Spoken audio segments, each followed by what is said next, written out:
Hi, welcome back guys. This is your friend, Lettuce Head Fanfics. Back with amazing fanfiction. This is the series of What If Deku Built an Army of Darkness?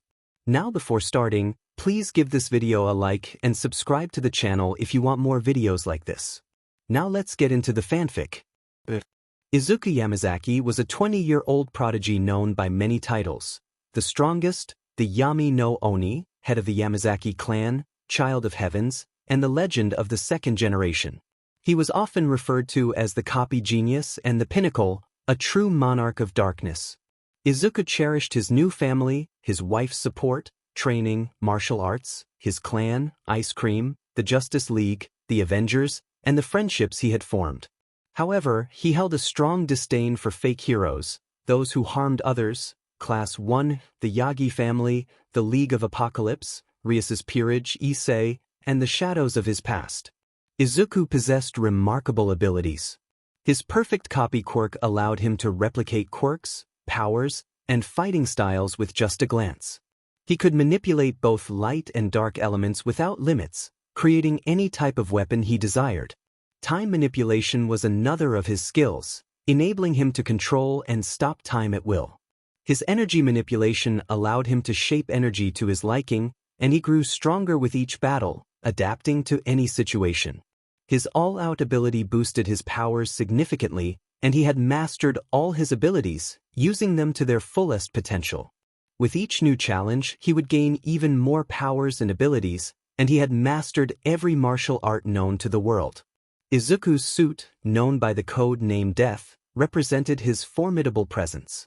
Elenia Gojo Yamazaki, also 20, was the head of the Gojo clan and recognized as the strongest sorcerer.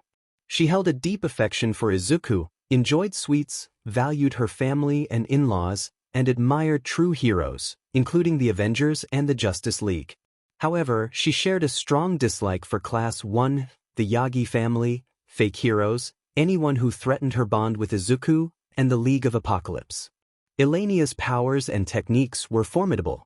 She could unleash a four-fold black flash barrage, master teleportation, and utilize a reversed curse technique. Her 6 eyes granted her extraordinary perception, and her limitless domain allowed her to manipulate space itself. She wielded cursed techniques such as lapse, blue and reversal, red, making her a force to be reckoned with in any battle.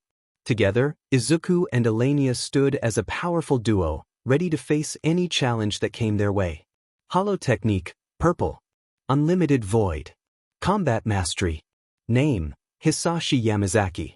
Page 45. Title, Tora Oni, the King of Japan, the Legend. Likes, Izuku, his family, his daughter-in-law, his rival, training, getting stronger, martial arts.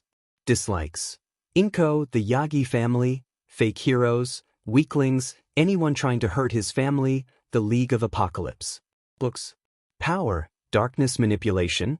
He can manipulate all dark elements without limits. Adaptability, he grows stronger with each fight and can adapt to any situation. Mastery, Hisashi has mastered his abilities to their peak and can use them to their full potential. He has mastered all martial arts. Name, Yuna Kim Yamazaki. Page 40. Title, Wife of the Yamazaki, Queen of Destruction. Likes, her family, Izuku, Elenia, training, cooking, her relatives, her in-laws, her brother. Dislikes, the Yagi family, fake heroes, anyone trying to hurt her family. Books. Powers. Destruction manipulation, she can destroy anything. Light manipulation, she can manipulate all light elements. Telekinesis, she uses it with the authority of a ruler. In a world where mysterious powers began to emerge, 80% of the population awakened quirks, magic, and various other abilities. Unfortunately, over 20% of the population faced domination, neglect, and other severe hardships. The scene shifts to the Yagi mansion, where a calm young boy, Izuku Yagi, sits in a meditative position. He contemplates his appearance, noting that he looks nothing like his parents, who have green and blonde hair, while he has black hair. Confused, he dismisses the thought for now. Inko calls for Izuku to get ready. He prepares and comes downstairs, dressed nicely. His siblings, Izuna and Izumi, join him. Inko informs them that their father has gone to work but will return soon. She then drives them to the hospital to check their quirks. Upon arrival, they are greeted by a nurse who informs them that the doctor will be with them shortly. As they wait, Inko glances at Izuku, hoping he has a quirk. The doctor soon calls for the Yagi family, and they enter his office. The doctor explains that he will check their quirks. Izumi eagerly volunteers first, followed by Izuna, who reluctantly agrees to let her go ahead. After examining them, the doctor reveals the results. Izuna has a strength enhancement quirk, and Izumi has telekinesis. Inko is thrilled and encourages her children, while Izuku stands alone, feeling left out. The doctor then turns to Izuku, explaining that he does not have a quirk but possesses an unknown power that could make him the strongest when awakened. Izuku leaves the hospital, determined to train in martial arts and techniques until he can unlock this mysterious power. Back home, he finds his family eating without him, which only fuels his resolve. The next day at the park, he encounters some kids, including Katsuki, who mock him for being quirkless. Despite their taunts, Izuku remains undeterred and demonstrates his skills by swiftly defeating them in a spar. As he reflects in his room, Izuku realizes that his treatment by his family suggests they may not be his real parents. He vows to prove everyone wrong and show them what he is capable of. He is determined to become the strongest. 12 years pass, and during this time, the Yagi family continues to neglect Izuku. However, he remains resilient, consistently outperforming his peers in academics and sports, earning him the title of the prodigy of Japan. He is in a relationship with Rias and Akino, unaware that they are unfaithful to him. In his trophy room, Izuku ponders the last decade of hard work and the mystery of his true parentage. He has achieved mastery in martial arts and is on the brink of unlocking even greater abilities. He remains focused on his goal, ready to face whatever challenges lie ahead. Izuku stood up and made his way downstairs, finding the Yagi family enjoying breakfast without him. He felt a surge of frustration, thinking that once he found his real parents, he would leave this place behind. Now 16 years old, he stepped outside, hopped on his bike, and headed to school. Upon arriving, he noticed the girls fawning over him, their admiration evident. One girl exclaimed how handsome he was, while another jokingly proposed marriage. A boy nearby commented on how surprising it was that the quirkless Izuku had turned out to be the gem of Japan. Izuku sighed, feeling the weight of their attention. As he walked toward Class 1A, he hoped the day would pass quickly so he could see Rias and Akino. Taking his seat, he noticed his classmates glaring at him. He returned their stares defiantly, questioning what they were looking at. When Izumi and Izuna entered, he felt a mix of annoyance and disdain. They glared at him, and he responded with a dismissive gesture. Izuna confronted him, but Izuku didn't back down, challenging him to do something about it. Just then, the teacher entered, noticing the tension between the two. He attempted to intervene, but Izuku's glare made him hesitate. Izuku told the teacher to be quiet, and the room fell silent. As class ended, Izuku made his way to the school gate, only to be confronted by the boys from Class 1A. He smirked at their challenge, feeling confident. Shoto questioned his attitude, and Bakugo shouted at him. Izuku retorted, boasting about his wealth and style, which only fueled their anger. Izuna dismissed him as a quirkless freak, but Izuku knew he had become something they couldn't achieve. Denki tried to assert their strength over him, but Izuku called out their bluff, ready to prove himself. He snapped his fingers, and his friends surrounded him, ready for whatever came next. The scene shifted to Korea, where a handsome man sat in his office with his wife, discussing something important. The next day, Izuku woke up, went through his morning routine, and answered a call from Rias, only to hang up abruptly. He dressed in his stylish outfit and declared he was leaving this place behind. When Inko asked where he was going, he bluntly stated he was done with this life. Inko's eyes widened at his words, and All Might tried to intervene, telling him to stop talking nonsense. Izuku stood his ground, challenging All Might's authority. When All Might attempted to strike him, Izuku remained unfazed, showcasing his resilience. He retaliated with a powerful punch, sending All Might flying, leaving everyone in shock. With a dangerous glare, Izuku warned the others not to follow him before he left on his bike. He checked into a hotel, where he unexpectedly encountered Hisashi and Yuna, his real parents. Yuna rushed to embrace him, expressing her joy at finally finding him. Curious and confused, Izuku asked them to explain everything. They revealed that his birth had shaken the balance of the world, and that Inko had stolen him away from them out of jealousy. They had searched for him for years and finally found him on television. After hearing their story, Izuku felt a mix of emotions: anger towards Inko but relief at being reunited with his true family. Yuna reassured him that what mattered was they had found him. With a smile, he called her Mom, and she hugged him tightly, tears of joy in her eyes. Hisashi joined the embrace, and together they planned their return to Korea. The following day, they boarded a flight to Korea, where Izuku met more of his family and felt a sense of belonging he had longed for. Hisashi shared stories about the Yamazaki clan and their power, and Izuku felt a newfound determination as he prepared for the challenges ahead. Hisashi wanted to see how powerful Izuku was, so he suggested they spar with each other. Izuku smirked, excited about the challenge. Yuna walked over with Garyong and greeted the boys, who responded cheerfully. Yuna and Garyong were siblings, and Izuku was their son. As they stood opposite each other, Izuku's determination was evident. Hisashi rushed at Izuku with incredible speed. Izuku noted the speed and braced himself as Hisashi landed a punch that made him dizzy. Izuku quickly tried to kick back, but Hisashi blocked it and countered with a punch that forced Izuku to kneel. Hisashi acknowledged Izuku's ability to block his punches. Izuku retaliated with a kick to Hisashi's face, pushing him back. He was determined not to lose the spar. Izuku charged at Hisashi again, landing a punch to his ribs that caused Hisashi to cough. Yuna and Garyong watched in shock, impressed by Izuku's strength. Izuku followed up with another punch, and although Hisashi countered, Izuku absorbed the hit and smiled, enjoying the fight. Hisashi noted that Izuku was strong but seemed to have yet to unlock his ultimate form. As the battle continued, Hisashi covered his hand in darkness and launched a powerful punch. Izuku blocked it but was sent flying into a wall. He quickly got back up, only for Hisashi to appear in front of him and land another punch. Izuku tanked it and countered with a punch of his own, followed by a kick that sent Hisashi crashing down.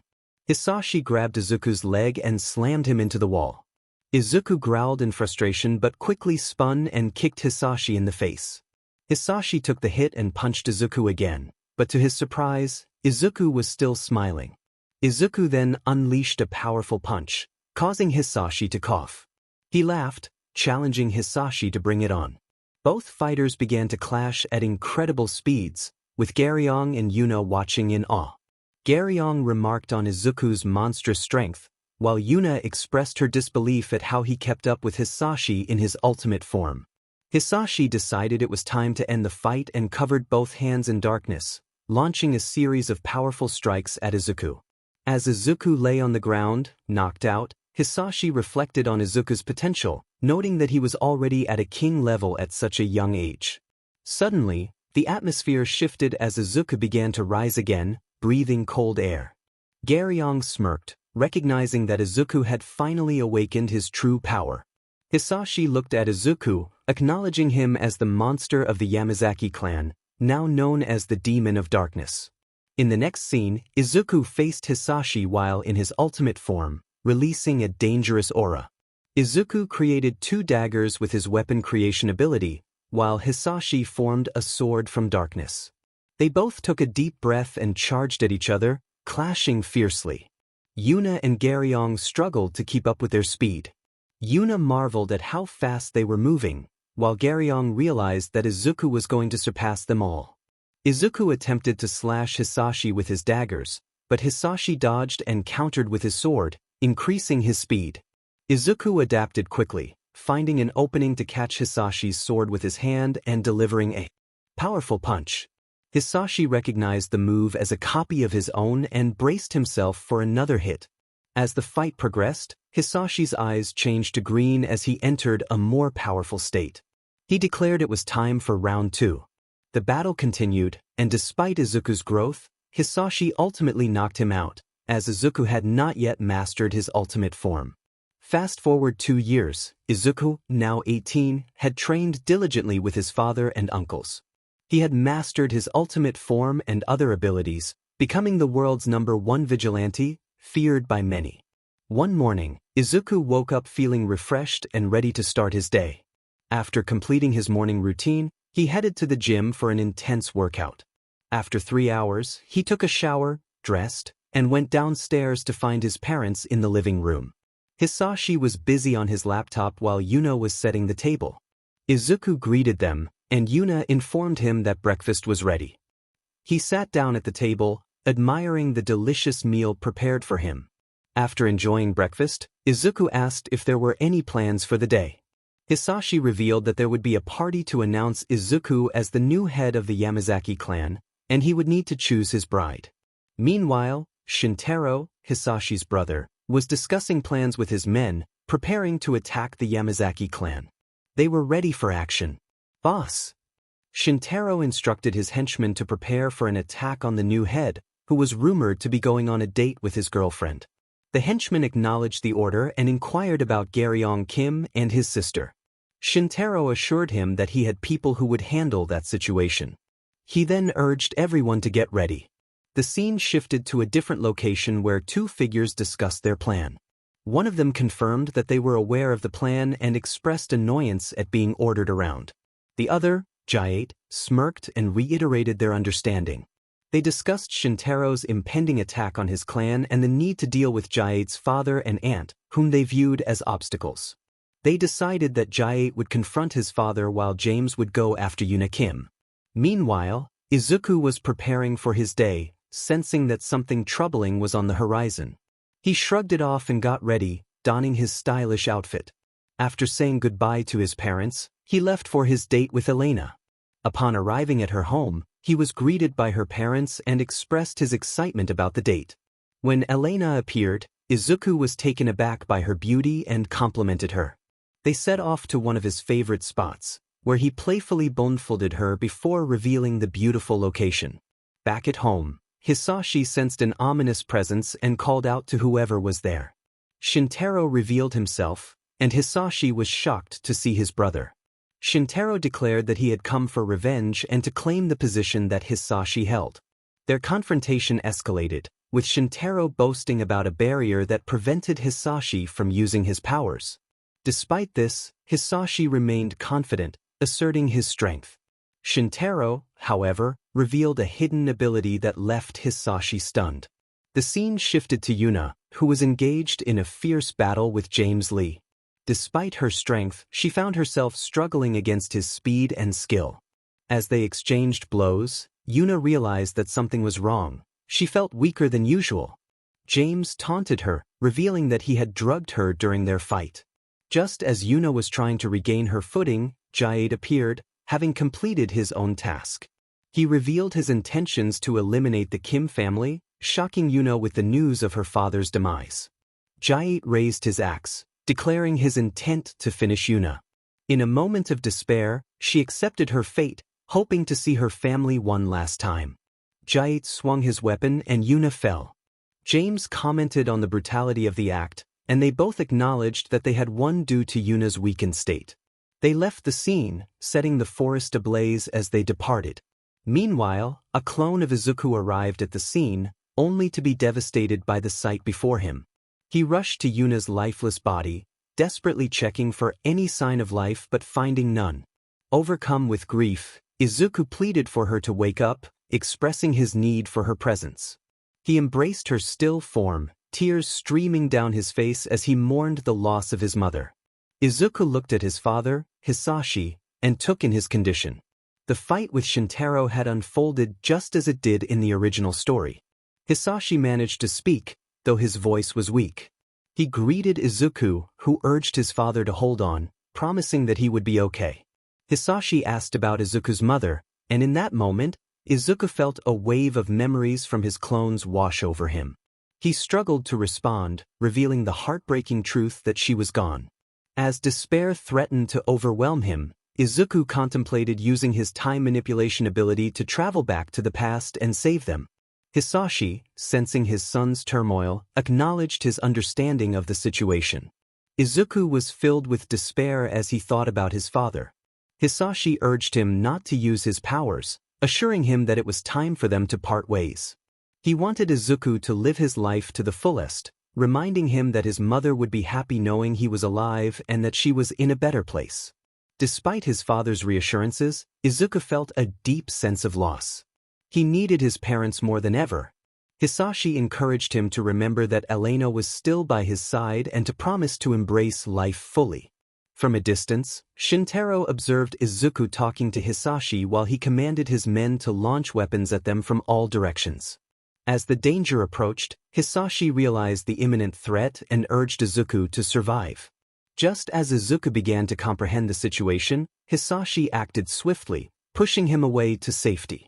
Izuku's heart sank as he witnessed the blades strike Hisashi, marking the end of his father's life. The scene was chaotic, and soon after, Shintaro departed, leaving Izuku to grapple with the loss. He soon discovered that his uncle had also been killed, deepening his sorrow. The next scene unfolded at the funeral of his uncle and parents, where Izuku stood in the rain, Elena by his side. He had uncovered the truth about their deaths, having used one of his abilities to glimpse the memories of the perpetrator.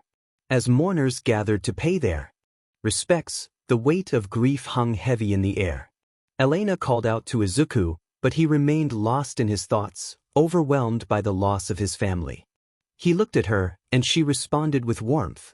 Elena reassured Izuku that no matter how much he hurt or how far he fell, she would always be there to help him heal. She gently cupped his face and smiled lovingly at him, promising to pick up the pieces and keep him together. Izuku smiled back, tears welling in his eyes, grateful for her support. He expressed his thanks, and she assured him it was any time. They shared a tender kiss, and he hugged her tightly as she smiled and patted his head. Elena then suggested they head home, and Izuku agreed, asking her to wait for him in the car. She reminded him not to take too long, and he promised he wouldn't. As she left for the car, Izuku turned his gaze to the graves nearby, the rain pouring heavily around him. He made a solemn vow to his parents and uncle that he would avenge them. He declared that he was coming for those who had wronged them, determined to seek justice. 2 years later, Izuku was now 20 years old and married to Elena. He had become a figure of fear known as Yami no Oni, a title that made others tremble. He had trained relentlessly, mastering his abilities and achieving peak physical condition, even surpassing the gods. He was known as the legend of the second generation and held titles such as Death. As the world's #1 vigilante, he was feared by many and had even become the king of Korea.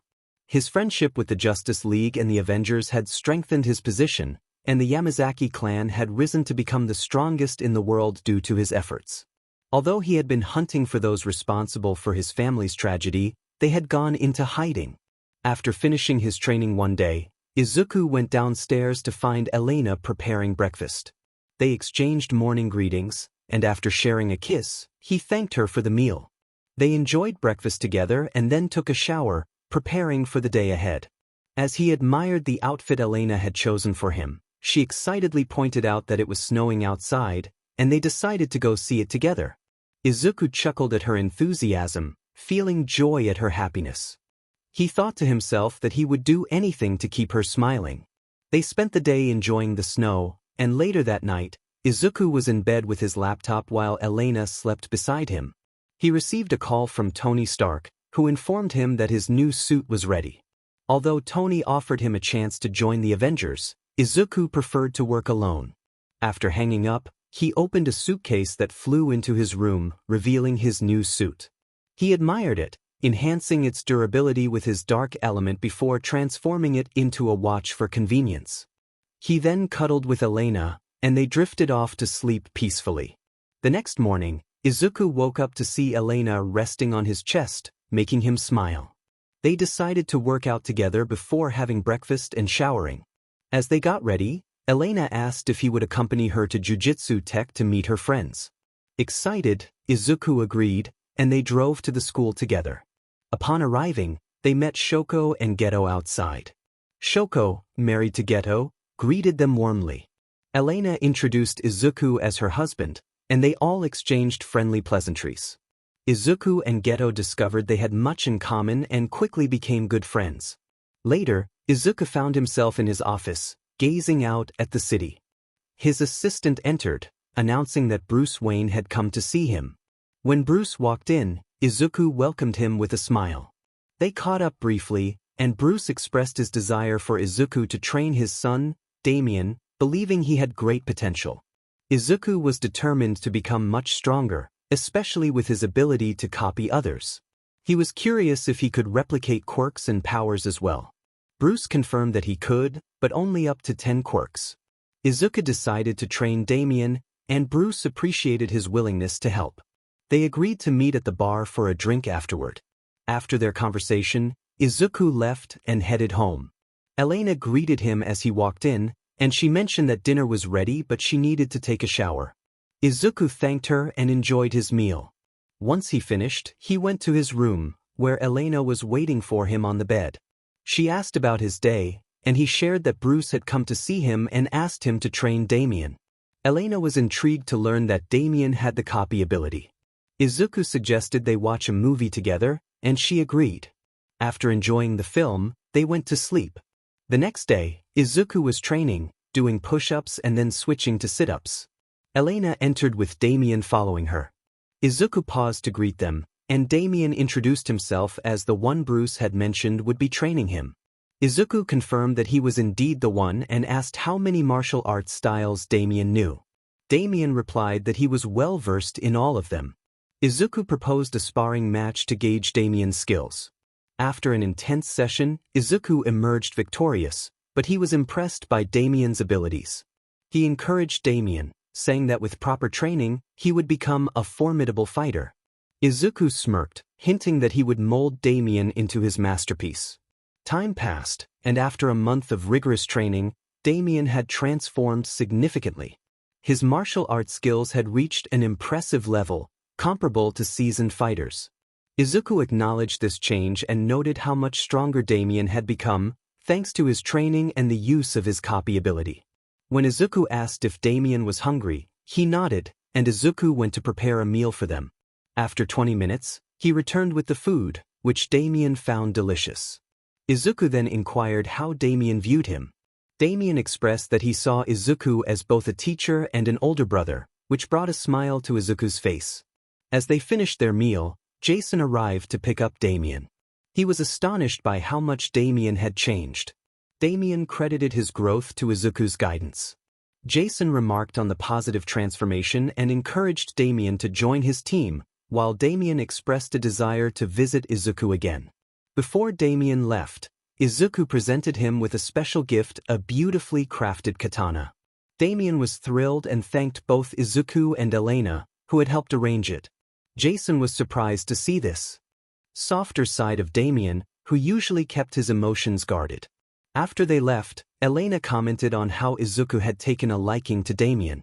Izuku reflected on how much Damien reminded him of himself in middle school. They decided to relax and watch a movie together, enjoying each other's company. Later, Izuku headed to the training ground with a new idea. He wondered if he could create soldiers from darkness to fight for him. After some contemplation, he focused his energy and commanded the darkness to arise.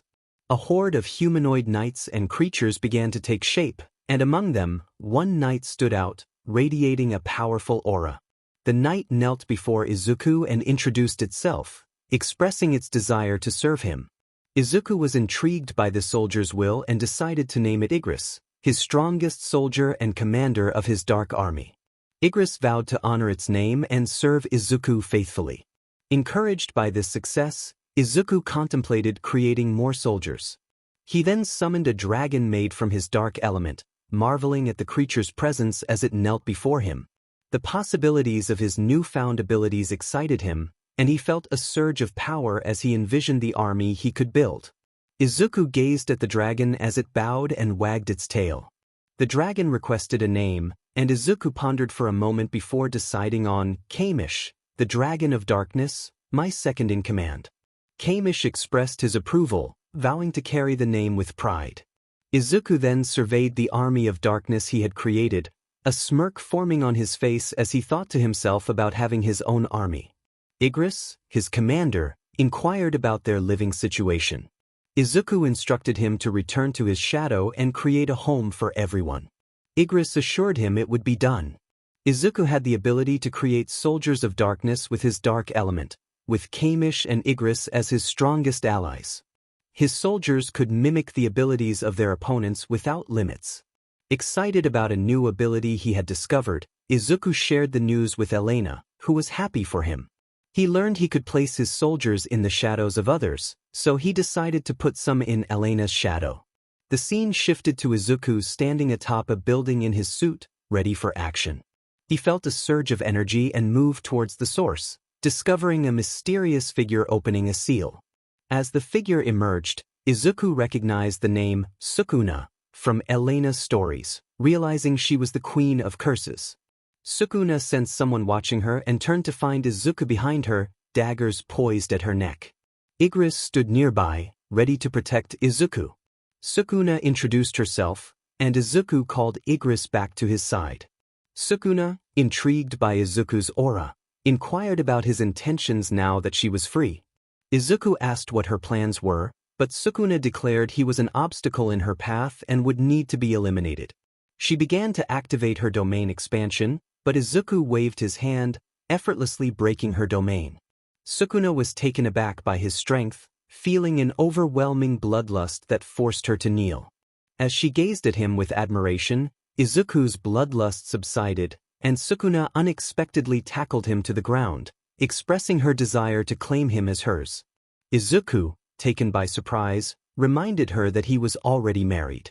Sukuna, undeterred, insisted on making him hers, leading to a humorous exchange about his situation. Yuram, Sukuna's disciple, attempted to interject but was silenced by Sukuna. After a brief moment of contemplation, Sukuna decided to let Yuram go, leaving her to discuss her feelings with Izuku. Izuku was astonished by Sukuna's immediate affection for him, and Sukuna transformed into a more appealing form at his request, catching him off guard. After some time, Izuku took Sukuna home, where she spoke with Elena about her feelings and asked to share Izuku with her. Elena agreed, setting boundaries for their relationship. 6 months later, Izuku had grown closer to Sukuna, falling in love with her as they trained together. He made her his second wife, and she and Elena developed a sisterly bond, albeit with a hint of rivalry. As Izuku finished a training session, he received a call from his assistant, who informed him of Shintaro Yamazaki's location in Japan. Excited, Izuku prepared to track him down. Japan was just a few days away. The assistant ended the call, his expression turning serious. Izuku was determined. He was finally ready for revenge and had his sights set on Shintaro. After him, James Lee and Jae Kim would be next. The scene shifted to Izuku, who was preparing to leave for Japan with his wives.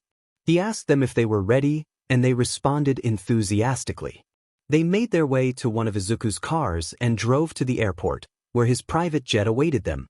Ria expressed her surprise at his wealth, and Izuku chuckled, saying one gets used to it. Once on the plane, they flew to Japan. Upon arrival, Izuku donned a mask to avoid drawing attention, as he was known as the prodigy of Japan. He assured his wives that he had arranged a place for them to stay. They exited the airport and found a car waiting for them.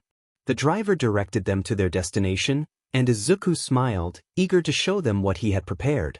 As they arrived at the penthouse, Ria remarked that she was no longer shocked by Izuku's lifestyle, while Elena admired the beauty of their new home. Izuku was pleased they liked it and led them inside to unpack. Meanwhile, Madam President received news that the Yami no Oni was in Japan.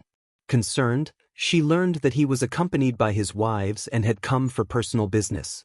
She decided to arrange a meeting with Japan's top 10 heroes to inform them of his presence, hoping they wouldn't provoke him. The scene shifted back to Izuku, who was working out in his gym. He contemplated the information his assistant had provided about Shintaro hiding in the old Yamazaki estate.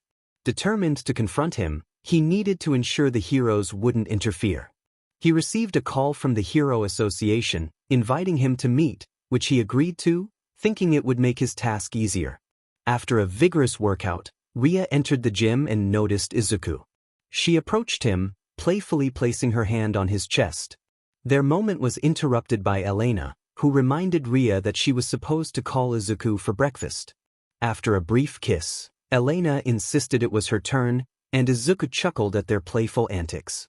He decided to take a shower before breakfast, mentally preparing for the meeting with the heroes. Once ready, he donned his stylish attire and made his way to UA, where he arrived and observed the school, noting it was smaller than he expected. Lighting a cigarette, he entered and found Aizawa waiting for him. Aizawa greeted him, and they proceeded to the meeting room, where the top 10 heroes and UA staff awaited. Madam President welcomed him and invited him to sit. As he took his seat, Inko and All Might's eyes widened in recognition. Inko addressed him as her son, but Izuku firmly corrected her, stating that his mother was Yuna Kim. Nizu inquired about his connection to Inko and All Might, and Izuku hinted at their shared past. Madam President redirected the conversation, asking about his reasons for being there. Izuku stated it was a personal matter and advised them not to interfere. To emphasize his point, he released a hint of his bloodlust, causing everyone in the room to kneel in shock. The atmosphere grew tense as they realized the gravity of his presence. Izuku felt a heavy weight in the air, as if he were staring into the abyss.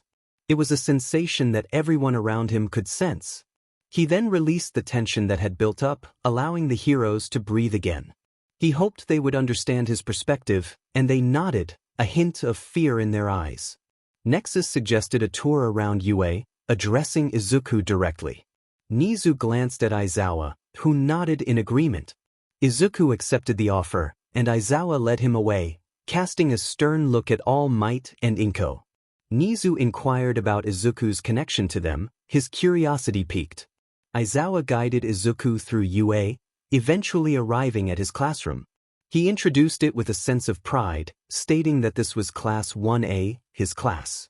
Unfortunately, Izuku noticed Aizawa's lack of enthusiasm. Aizawa admitted that his class often gave him a serious headache.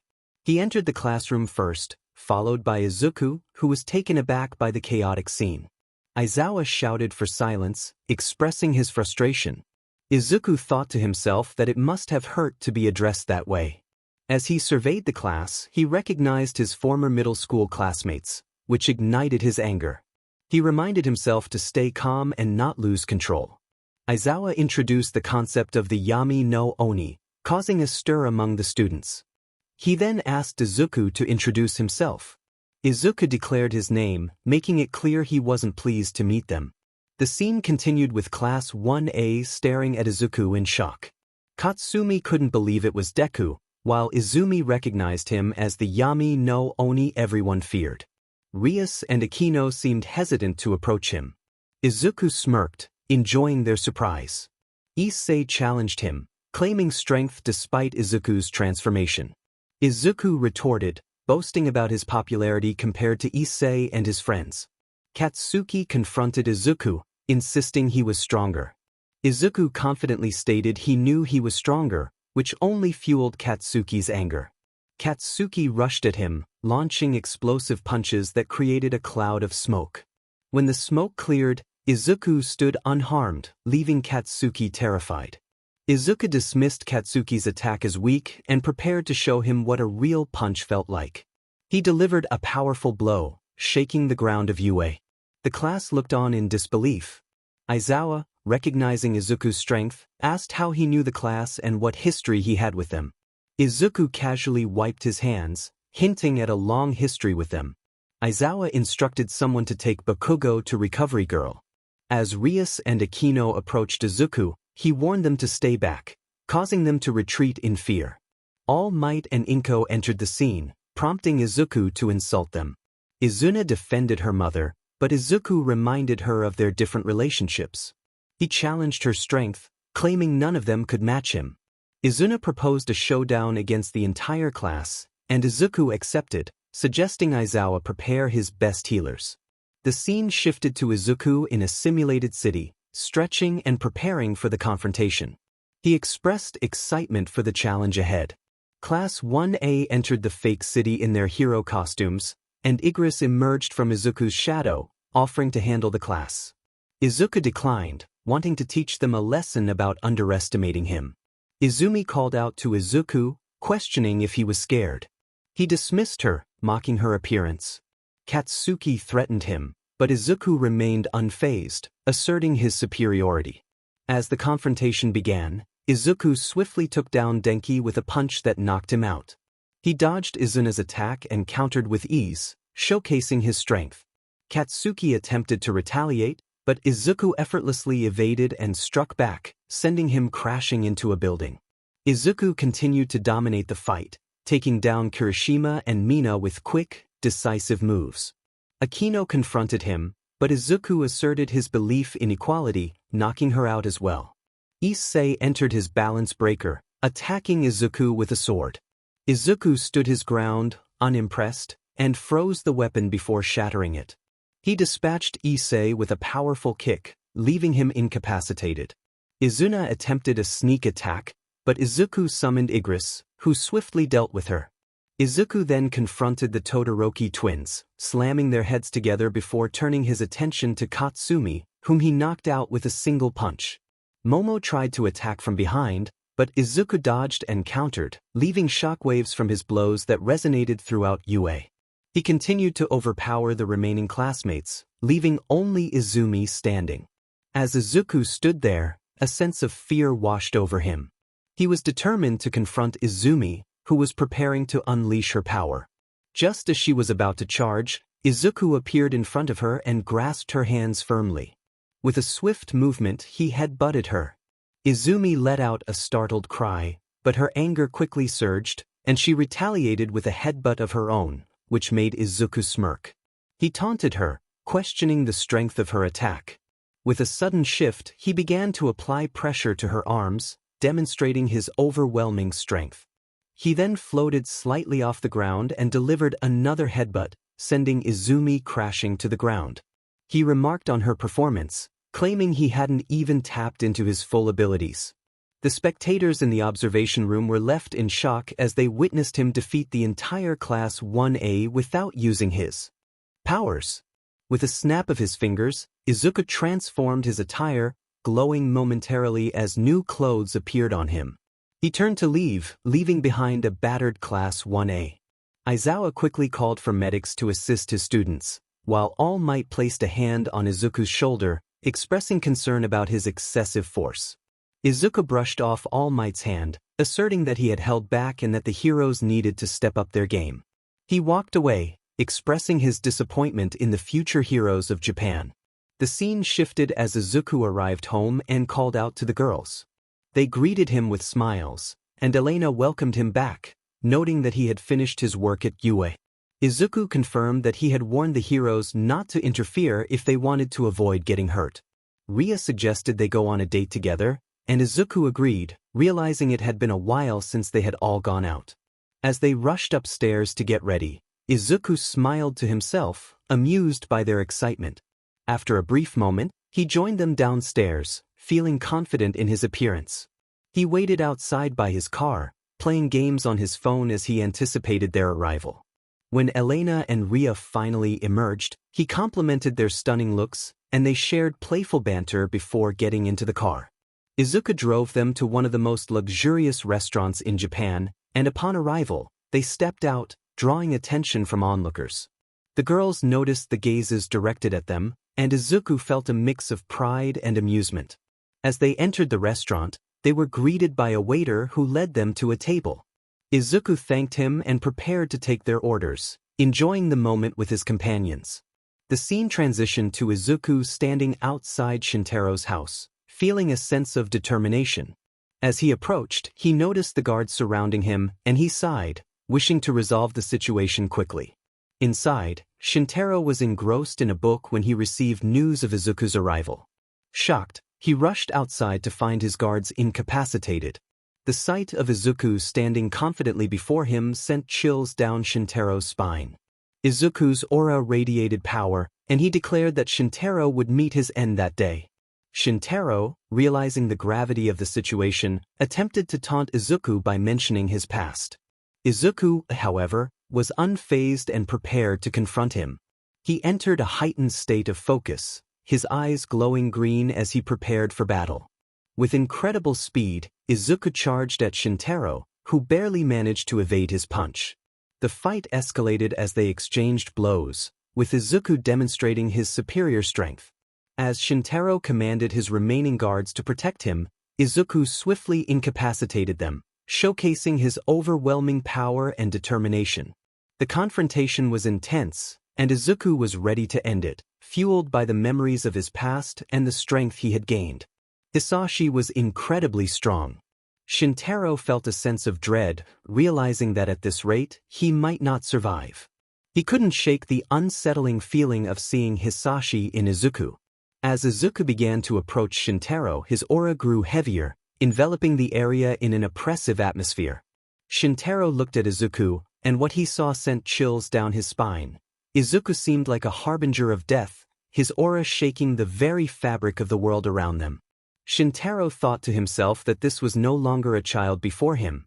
He had transformed into a true monster, an Oni. In a sudden burst of speed, Izuku charged at Shintaro and threw a punch. Shintaro barely managed to dodge, but the force of the blow created a massive shockwave that rippled through the entire city. The impact was so strong that it woke Elena and Ria from their slumber. Ria, confused, wondered what had just happened, while Elena quickly identified it as a shockwave. Suddenly, an overwhelming killing intent swept across the world, forcing many to their knees. At Yu, Nizu struggled to comprehend the situation, sensing an unprecedented level of bloodlust. Aizawa found it hard to breathe, and All Might cursed under his breath, noting that the pressure was even heavier than that of All for One. Back at Izuku's home, Elena sensed the bloodlust, realizing the gravity of the situation. Izuku felt an overwhelming sense of bloodlust surrounding him. Ria observed the intensity of the atmosphere and remarked on the chaotic energy that filled the air. Elena sensed that he must be engaged in a fierce battle. Someone had revealed his location, prompting a rush to Izuku's side. The scene shifted back to Izuku, who delivered a powerful punch to Shintaro's stomach, causing him to stagger. Shintaro, gritting his teeth, found an opening and retaliated with a punch to Izuku's chest, sending him flying backward. Izuku quickly regained his footing and charged at Shintaro with increased speed. As Izuku threw another punch, Shintaro barely managed to dodge, the force of Izuku's attack shattering the wall behind them. Shintaro thought to himself that Izuku was far too strong for him. In a desperate move, he utilized Aikido to flip Izuku into the air. However, Izuku countered with an invisible attack, kicking Shintaro down, causing him to crash to the ground with a grunt of pain. Shintaro was taken aback, wondering where Izuku had learned such a technique and how he was executing multiple martial arts so flawlessly. Izuku pressed the attack, landing another kick with his invisible technique, leaving Shintaro dazed. More guards rushed in to protect Shintaro, but they were no match for Izuku, who fought with ferocity. Shintaro saw an opportunity and threw a punch, but Izuku's reflexes kicked in, allowing him to block the attack. Despite this, he was sent crashing into a wall. Standing tall, Izuku rushed forward at incredible speed, delivering a punch enveloped in a dark aura that knocked Shintaro to his knees. Shintaro, defeated, acknowledged his loss, realizing that Izuku had been holding back. Izuku remained silent, prompting Shintaro to ask about the whereabouts of James Lee and Jae Kim. Shintaro warned that even though he had been defeated, Izuku would not stand a chance against them. Izuku assured him that he would send them soon, then decisively crushed Shintaro's heart, ending his life. With blood on his hands, Izuku looked up at the sky, reflecting on his actions. He heard footsteps and turned to see his wives approaching. They embraced him, checking for injuries, and he smiled at their concern. He reassured them that he was fine and suggested they head home. As they prepared to leave, heroes arrived on the scene, shocked by the devastation Izuku had caused. One of them, All Might, asked if he was responsible. Izuku confirmed that he was and revealed that the bloodlust they felt was his. This revelation shocked the heroes. Izuku then declared his intention to leave with his wives, but Inko insisted he explain his actions. In a moment of frustration, Izuku brushed her hand away and unleashed his bloodlust, causing the heroes to kneel in fear. He warned them not to try to stop him, or else Japan would lose its heroes, before walking away. The scene shifted to Izuku arriving home with his wives. They headed to bed, but Izuku sat on the rooftop, contemplating his next moves. He had taken down Shintaro, but James Lee and Jae Kim were still at large. As he gazed at the city, he released a bit of his aura, ready to begin the hunt. Meanwhile, the League of Apocalypse was holding a meeting. All for One addressed the group, discussing plans to eliminate All Might. Muzan expressed his busy schedule, while Doflamingo echoed his sentiments. Joker encouraged everyone to listen to All for One. All for One revealed his plan to send the League to attack the USJ, but Orochimaru pointed out a significant problem. Death was in Japan, posing a threat to their plans. The group realized that the dangerous vigilante was indeed a formidable opponent. Lex assured them he had a plan to deal with Death, having created a monster capable of defeating him. As the meeting continued, a new figure entered, introducing himself as Aeneas, Muzan's son, who possessed all of his father's powers and was even stronger. He expressed interest in joining the League's attack on UA. The scene shifted to a man sitting on a throne in space, exuding a dangerous aura. He vowed to conquer Earth and take revenge on the Justice League, particularly targeting Superman. Another spaceship housed a man with a gauntlet on his arm, declaring his intent for revenge against the Avengers, confident that this time they would not win. Back in his training room, Izuku was panting heavily, determined to improve and surpass his limits. He acknowledged that while he might be the strongest person on Earth, it was not enough. He needed to reach a level that no one could surpass.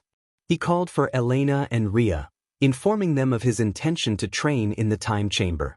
Elena and Ria were excited about their training. Elena eagerly asked if she could join, and Ria welcomed her. Izuku, noticing their enthusiasm, commented on how they were also looking to get stronger. They all agreed to meet again in a month, and as a gesture of affection, Elena and Ria kissed Izuku before heading off. Izuku made his way to the time chamber, surveying the space with a confident smirk. He lifted his hair slightly and declared it was time to begin his training, determined to surpass his limits. Meanwhile, in the training domain, Damien was engaged in his workout, pondering how his older brother Izuku managed to train every day. He resolved to get stronger himself and began doing one-handed push-ups, counting each repetition. Tony and Bruce observed Damien through the glass window of the training room. Tony expressed his curiosity about who had trained Damien, noting his newfound strength and improved demeanor. Bruce explained that Izuku had taken Damien under his wing. Tony then inquired if any members of the Justice League would accompany the young heroes to UA for training. Bruce confirmed that Wonder Woman would be going to ensure their safety. After finishing his workout, Damien sighed in relief, feeling accomplished. He had grown taller and more handsome after months of training under Izuku's guidance, truly becoming a testament to Izuku's influence. Just then, his girlfriend Raven entered the room. They shared a brief kiss, and Raven invited him to join the team for a bowling outing. Damien agreed but mentioned he needed to shower first. Raven then asked who had trained him to become so strong. Damien proudly revealed that he had been trained by the Yami no Oni, also known as Izuku Yamazaki, which left Raven in awe. She encouraged him to get ready, and he nodded before heading off to shower. Meanwhile, Ria and Elena were engaged in a sparring match. Ria complimented Elena on her improved speed, to which Elena responded that she was just getting started. They decided to intensify their training, unleashing their domain expansion techniques. A month passed in the time chamber, which felt like a year. Izuku stood, enveloped in an aura of power, having broken through his limits and fully awakened as the Yami no Oni. He felt ready to return. As Elena and Ria returned home after their month of training, Ria remarked on their newfound strength. Elena agreed, stating they were significantly stronger than before. Ria mentioned that her curse technique had also improved. They decided to check on Izuku in the time chamber, only to find it still closed. Suddenly, they felt an overwhelming aura that sent chills down their spines, the pressure so intense that it brought them to their knees. Izuku stepped out of the time chamber, and the atmosphere shifted to a deep crimson. He felt a surge of power within him, declaring that he had transcended his limits and embraced a new form of strength. Elena observed the change in his aura, sensing its intensity. Ria noted the darkness surrounding him, feeling as if she were gazing into the depths of an abyss. As Izuku acknowledged their presence, he remarked on their return. Ria asked about his newfound aura, to which Izuku explained that he had shattered his limits and reached a new level of power. He acknowledged their growth as well, and Elena mentioned how they had strengthened their domain and enhanced their abilities. Izuku shared that he had evolved all his powers and abilities, and after a brief conversation, suggested they watch a movie to pass the time. The next day, Yue invited Izuku to discuss a potential opportunity. He arrived with Ria and Elena, who expressed surprise at the school's size. As they entered, all eyes were on them, with some students captivated by Ria and Elena's beauty. Izuku's glare quickly silenced any whispers of admiration. Upon entering the office, the atmosphere shifted once more, and everyone felt the weight of Izuku's presence. Aizawa was taken aback, while Inko sensed a power greater than Hisashi's. Nizu trembled, feeling as though he was staring into an endless void. Izuku addressed the heroes directly, questioning their intentions. Elena urged Izuku to tone down his aura, as it was intimidating everyone. He explained that he wasn't even releasing his full power, and if he did, it would be overwhelming. Ria confirmed that none of the students could handle his training, and Elena added that they would likely fail if they attempted it.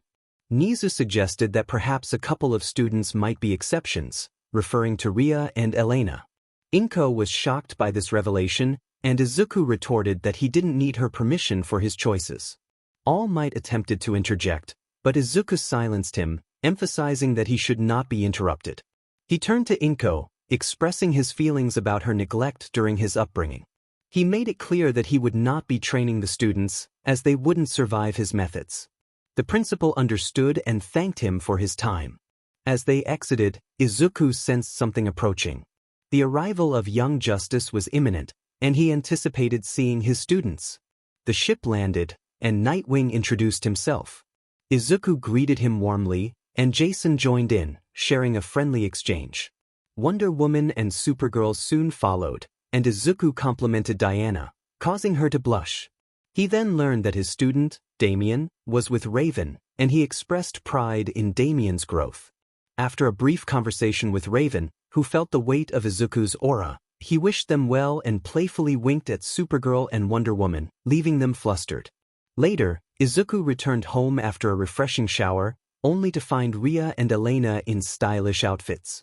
They expressed their desire for some quality time together, and Izuku, with a confident smirk, assured them that he would make it a memorable experience.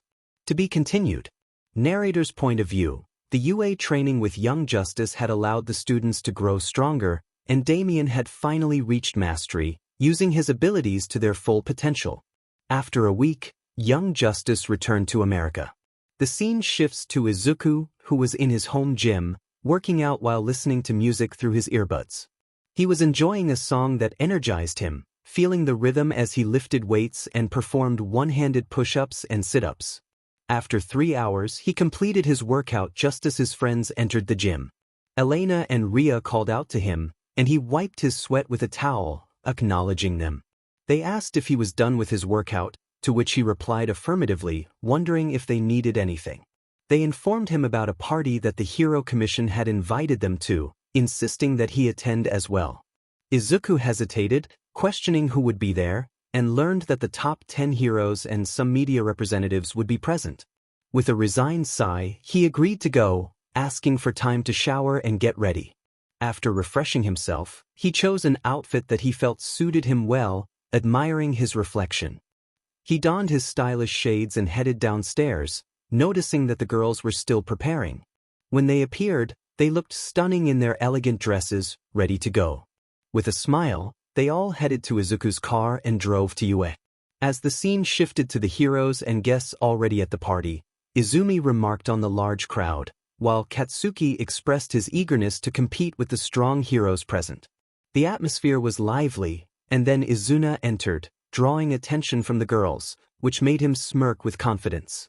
Suddenly, the doors opened to reveal Izuku and his friends, causing a stir among the attendees.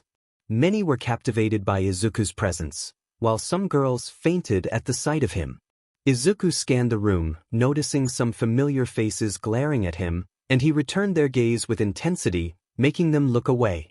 He encouraged his friends to mingle with the guests while he went to the bar for a drink.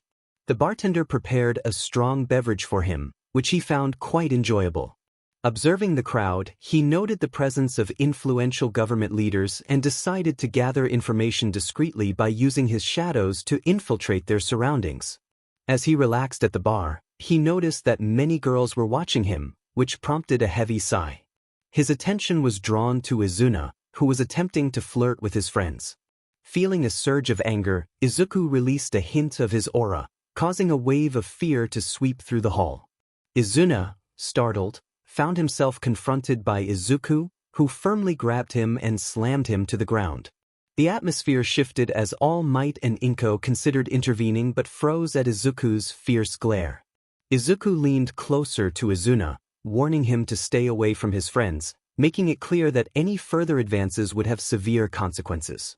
Izuna, trembling, nodded in fear, and Izuku kicked him to the ground, rendering him unconscious. Turning to his friends, Izuku announced that they were leaving. They agreed and made their way to his car, heading home together. Once there, they enjoyed a movie, shared dinner, took a shower, and settled in for the night. The scene then shifted to the League of Apocalypse, where Muzan instructed his son to ensure that All Might and the top 10 heroes were eliminated.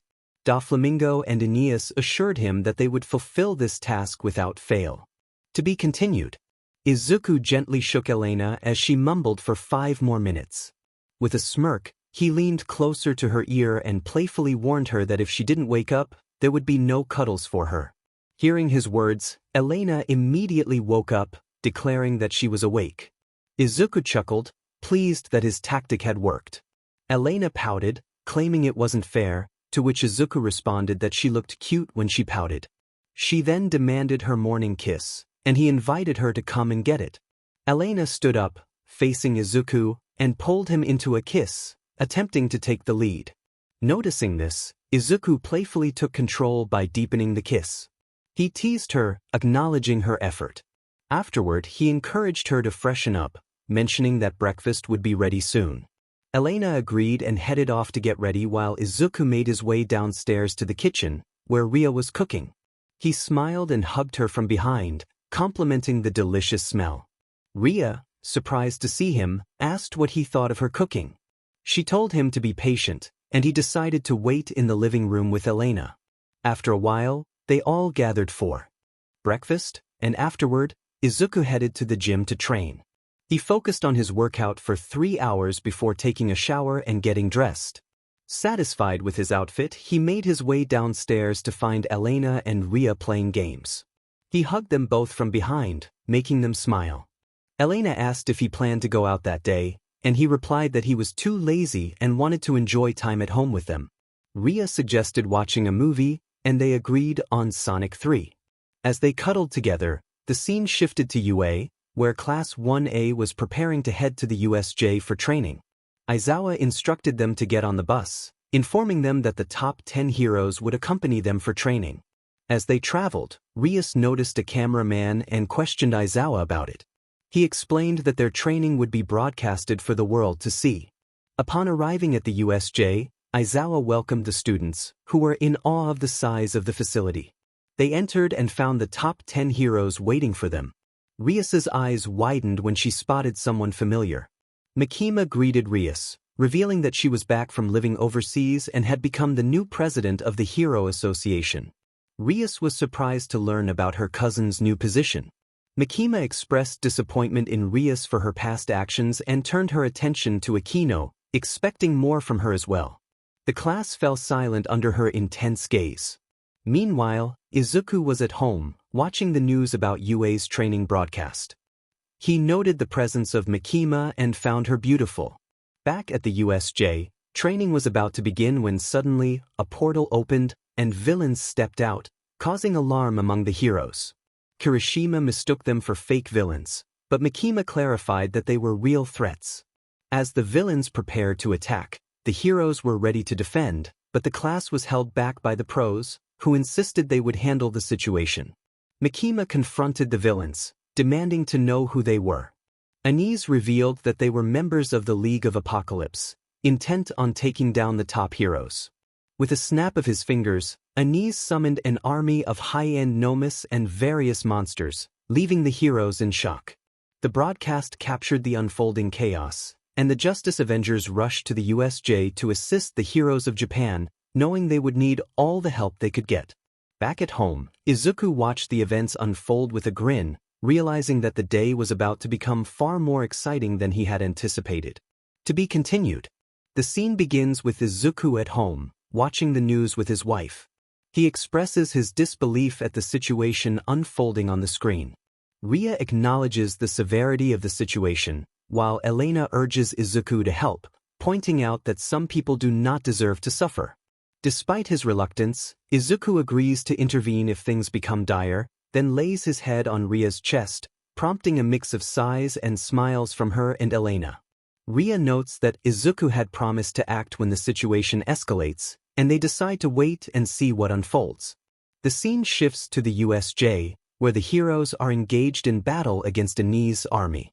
Mikima observes the struggle of the top heroes against the high-end gnomes and considers using her abilities to take control of some villains to turn the tide. As she activates her power, the villains under her control begin to fight against their allies, leaving the heroes puzzled. Mikima reassures them that she is using her abilities to assist them. With a swift motion, Mikima summons her sword and unleashes powerful energy slashes that take out several gnomes, leaving the heroes in awe of her strength. All Might and Aizawa express their admiration for her abilities, while Izumi watches from home, impressed by her prowess. Back at the battlefield, Anise comments on Mikima's strength and beauty, making a bold proposition to her, which she firmly declines. Shigaraki expresses disbelief at Anise's distraction from their mission. Undeterred, Anise showcases his own power, demonstrating his combat skills against the heroes. He swiftly takes down Inko, leaving All Might enraged. As the battle intensifies, Anise continues to overpower the heroes, showcasing his training and strength. Ryuko transforms into her dragon form, but Anise counters her attack effortlessly. Hawks attempts to strike from behind, but Anise dodges and retaliates with a powerful attack that leaves Hawks reeling. Mikima engages Anise in combat, and despite his advances, she remains resolute in her refusal. The fight escalates as other heroes rush to assist, but Anise's strength proves overwhelming. He swiftly dispatches several heroes, leaving them injured and struggling to keep up. Suddenly, a barrier breaks, and the Justice Avengers arrive, demanding Anise's surrender. He taunts them, revealing that he has summoned powerful foes to fight alongside him. The heroes brace themselves as the ultimate high-end Gnomus and Doomsday emerge from a portal, ready to join the fray.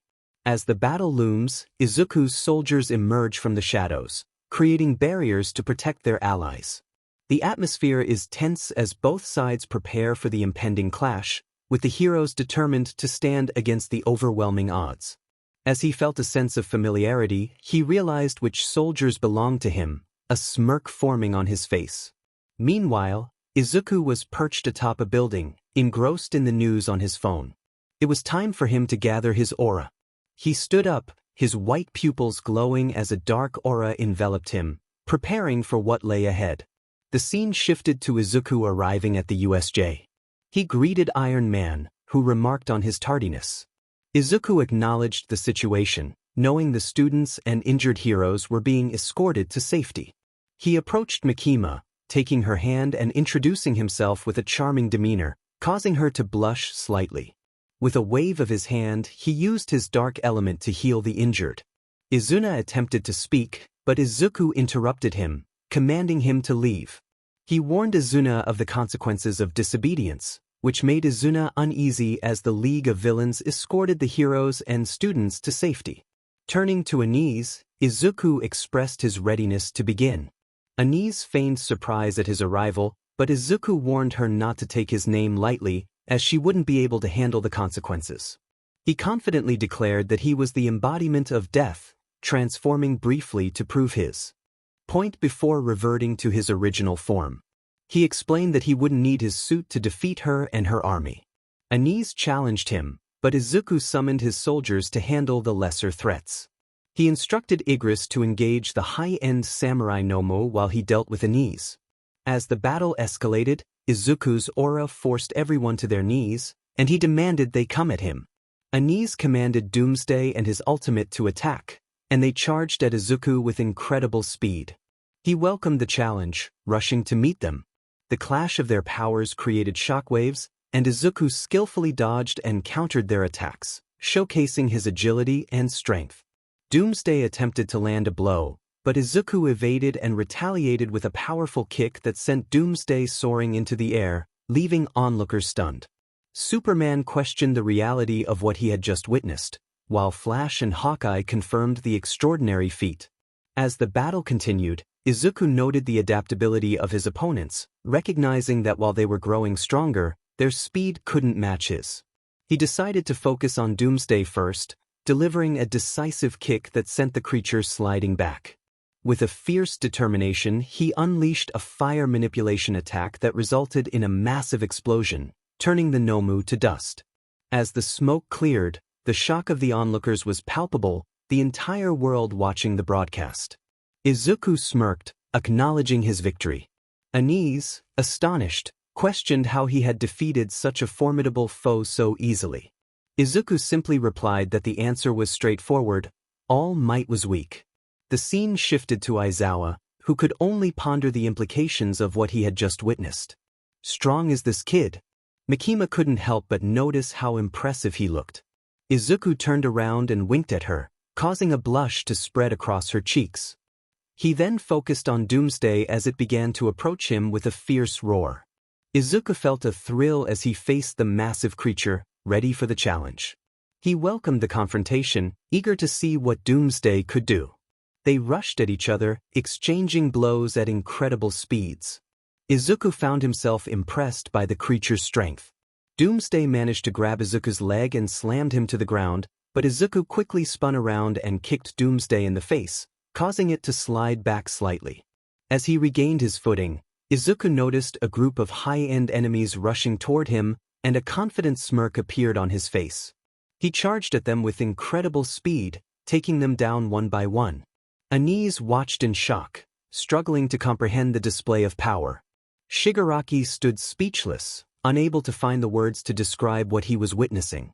At the entrance, Aizawa acknowledged Izuku's strength, realizing it was far beyond what he had anticipated. Izuna felt a pang of frustration, wondering how Izuku had become stronger than him. Meanwhile, Mikima found herself captivated by Izuku's combination of strength and charm, thinking she might have found her soulmate. Back to Izuku, he declared it was time to end the fight. He began charging up a powerful attack, combining darkness and fire manipulation into a dark blazing flame arrow. He launched the attack at the remaining Nomu, reducing them to dust. Anise, feeling a surge of fear, sent Doomsday to attack Izuku once more. Izuku acknowledged the challenge, ready to put Doomsday to rest. As Doomsday unleashed a lightning attack, Izuku dodged and countered with a punch that sent the creature flying. With a fierce determination, Izuku prepared for the real fun to begin. A red and black aura enveloped him as he summoned his most dangerous weapon. He called upon a power that demanded a price, manifesting a sword that radiated a menacing aura, sending chills down the spines of everyone present. Grabbing the sword, Izuku smirked, ready for the next phase of the battle. To be continued. The scene resumed where Izuku stood with his sword, Shinjitsu no Jusha, walking toward Doomsday. Anise, filled with disbelief, attempted to gauge Izuku's strength but was met with an error message from his system, warning him to run.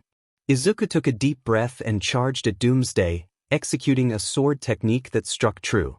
The attack incapacitated Doomsday, and in a flash, Izuku appeared behind Shigaraki and Anise. In an instant, Shigaraki's head was severed, and Anise was left screaming in pain as he lost his limbs. Izuku created a sheath using his darkness manipulation and sheathed his sword, walking toward Anise with a confident smirk. Anise, barely able to speak, tried to warn him to stay back, but his voice faltered. Monster! Izuku sniffed the air with a smirk, relishing the scent of fear. As he approached, Anise felt a wave of terror and began to back away. Izuku taunted her, noting that her life was flashing before her eyes. Anise, trembling, whispered that he was no longer human. Izuku responded, making it clear that he was death itself, not in any poetic sense, but in the most literal way. He seized Anise by the head, declaring that he would take some of her abilities. With a command, he activated his shadow steel, absorbing her powers and glimpsing her memories. He contemplated a visit to the League of Apocalypse and noted that Jae Kim was in Mexico, hinting that he would soon arrive. A voice interrupted his thoughts, introducing itself as the system that had once belonged to Anise, designed to help manage his powers. Izuku was surprised that Anise had lost despite having such a system. He decided to upgrade it, naming it Great Sage, who promised not to disappoint him.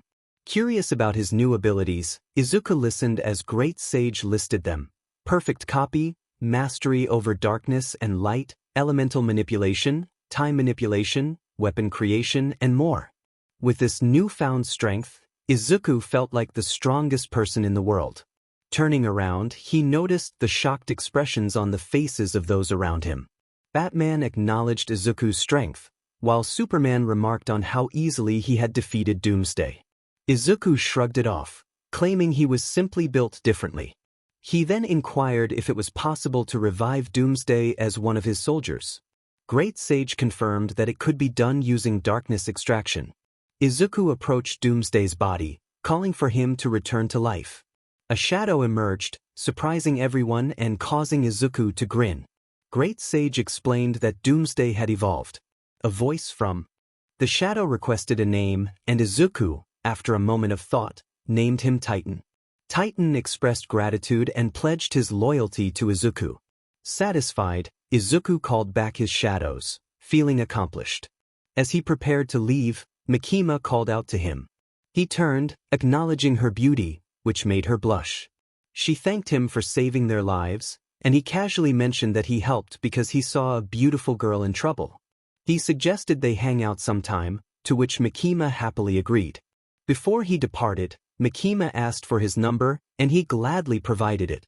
Just as he was about to leave, Inko grabbed his hand, demanding an explanation for his strength. Izuku retorted, revealing that she was not his real mother and exposing the truth about his past. Inko began to sweat nervously. Izuna rushed at Izuku in defense of their mother, throwing a punch that created a cloud of smoke. When it cleared, Izuku stood unharmed, causing Izuna's eyes to widen in shock. Izuku dismissed him as weak and knocked him out with a swift punch. All Might confronted Izuku, expressing disapproval of his actions. Izuku glared back, feeling an overwhelming urge to assert his dominance. He summoned Kamish, his dragon, and flew away, leaving the crowd in awe. Upon arriving home, Izuku sighed, realizing he needed a new house. He entered the mansion and called out to the girls, who welcomed him back. Ria noted that he seemed to have had an eventful day. Great Sage commented on his battle mania, which Izuku acknowledged with a smirk.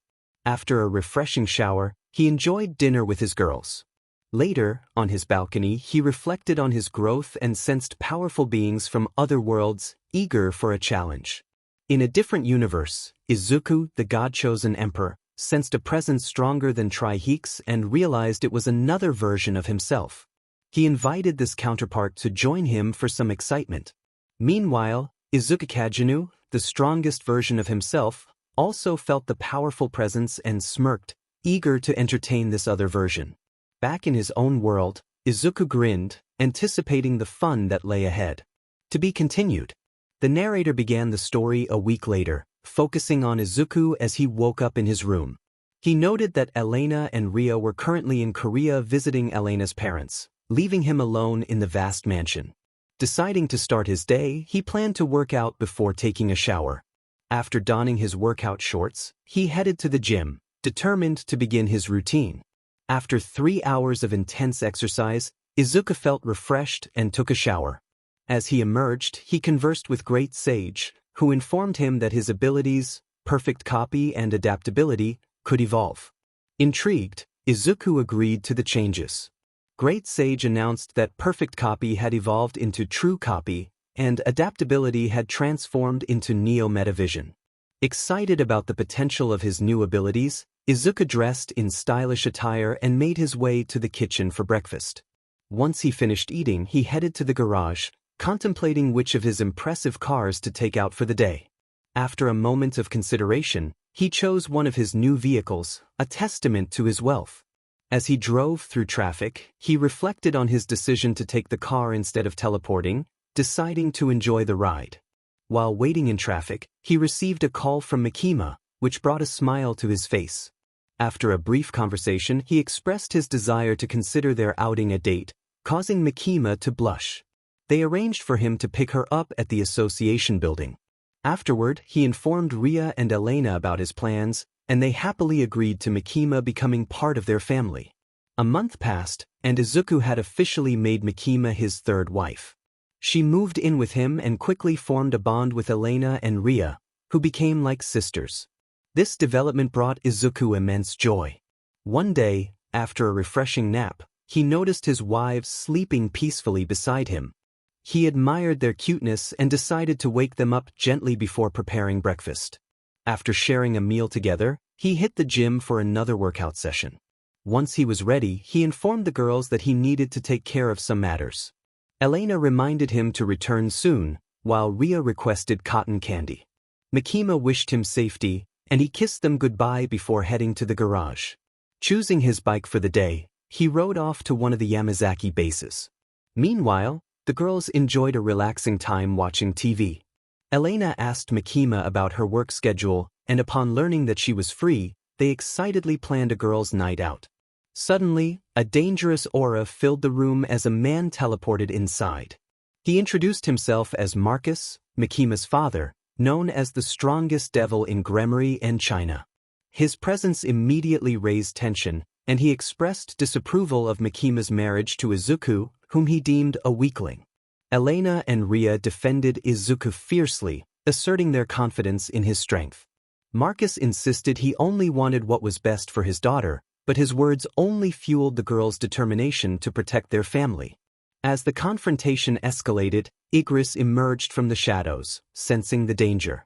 He warned Marcus not to disrespect his queen, and using telepathy, he informed Izuku of the situation. Feeling anger rise within him, Izuku teleported his bike back to the garage and arrived on the scene, radiating a powerful aura. He confronted Marcus, who was taken aback by Izuku's presence and reputation. The tension in the air was palpable as Izuku prepared to defend his family against any threat. Izuku stood resolute as Marcus announced a tournament in China to determine who was worthy of his daughter, Mikima. If Izuku won, she would stay with him. If he lost, she would marry the boy of Marcus's choice. Izuku agreed, a fire igniting within him as he promised to show Marcus the true extent of his power, the darkness that lay within him. He warned Marcus that he would come to regret this decision, and with a chilling glare, he teleported away, leaving only Mikima and the girls behind. As they prepared for their journey to China, Izuku assured Mikima that he would protect her from her father's intentions. Trusting him, she followed him as they gathered their belongings. Izuku made a call to his contacts in China, informing them of his impending arrival and vowing to make Marcus regret challenging him. A week later, Izuku and his girls arrived at his private airport. Mikima marveled at the luxury surrounding them, while Elena and Ria expressed their astonishment at the wealth on display. They boarded Izuku's private jet, excitement palpable as they headed to China. Upon their arrival, Marcus greeted the participants of the tournament, explaining to reporters that it was to find the perfect husband for Mikima. As the media buzzed, they turned their attention to the entrance where Mikima and her friends appeared. The atmosphere shifted as Izuku entered, his overwhelming aura drawing everyone's gaze. He exchanged a knowing look with Marcus, making it clear that he was there to prove his worth. When a reporter asked Izuku about his presence in China, he stated that he was there for Mikima, revealing that her father believed he was unworthy. He dismissed the notion that the tournament posed any real challenge to him, asserting that he would demonstrate why people feared him. As they left the airport, Izuku greeted Seth, one of his trusted associates, who had prepared their accommodations.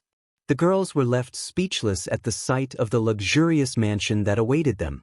They settled in, and Izuku informed them that he had business to attend to with Seth. In the car, Izuku reviewed the list of tournament participants that Seth provided. While acknowledging their potential, he remained confident that they would not pose a significant challenge.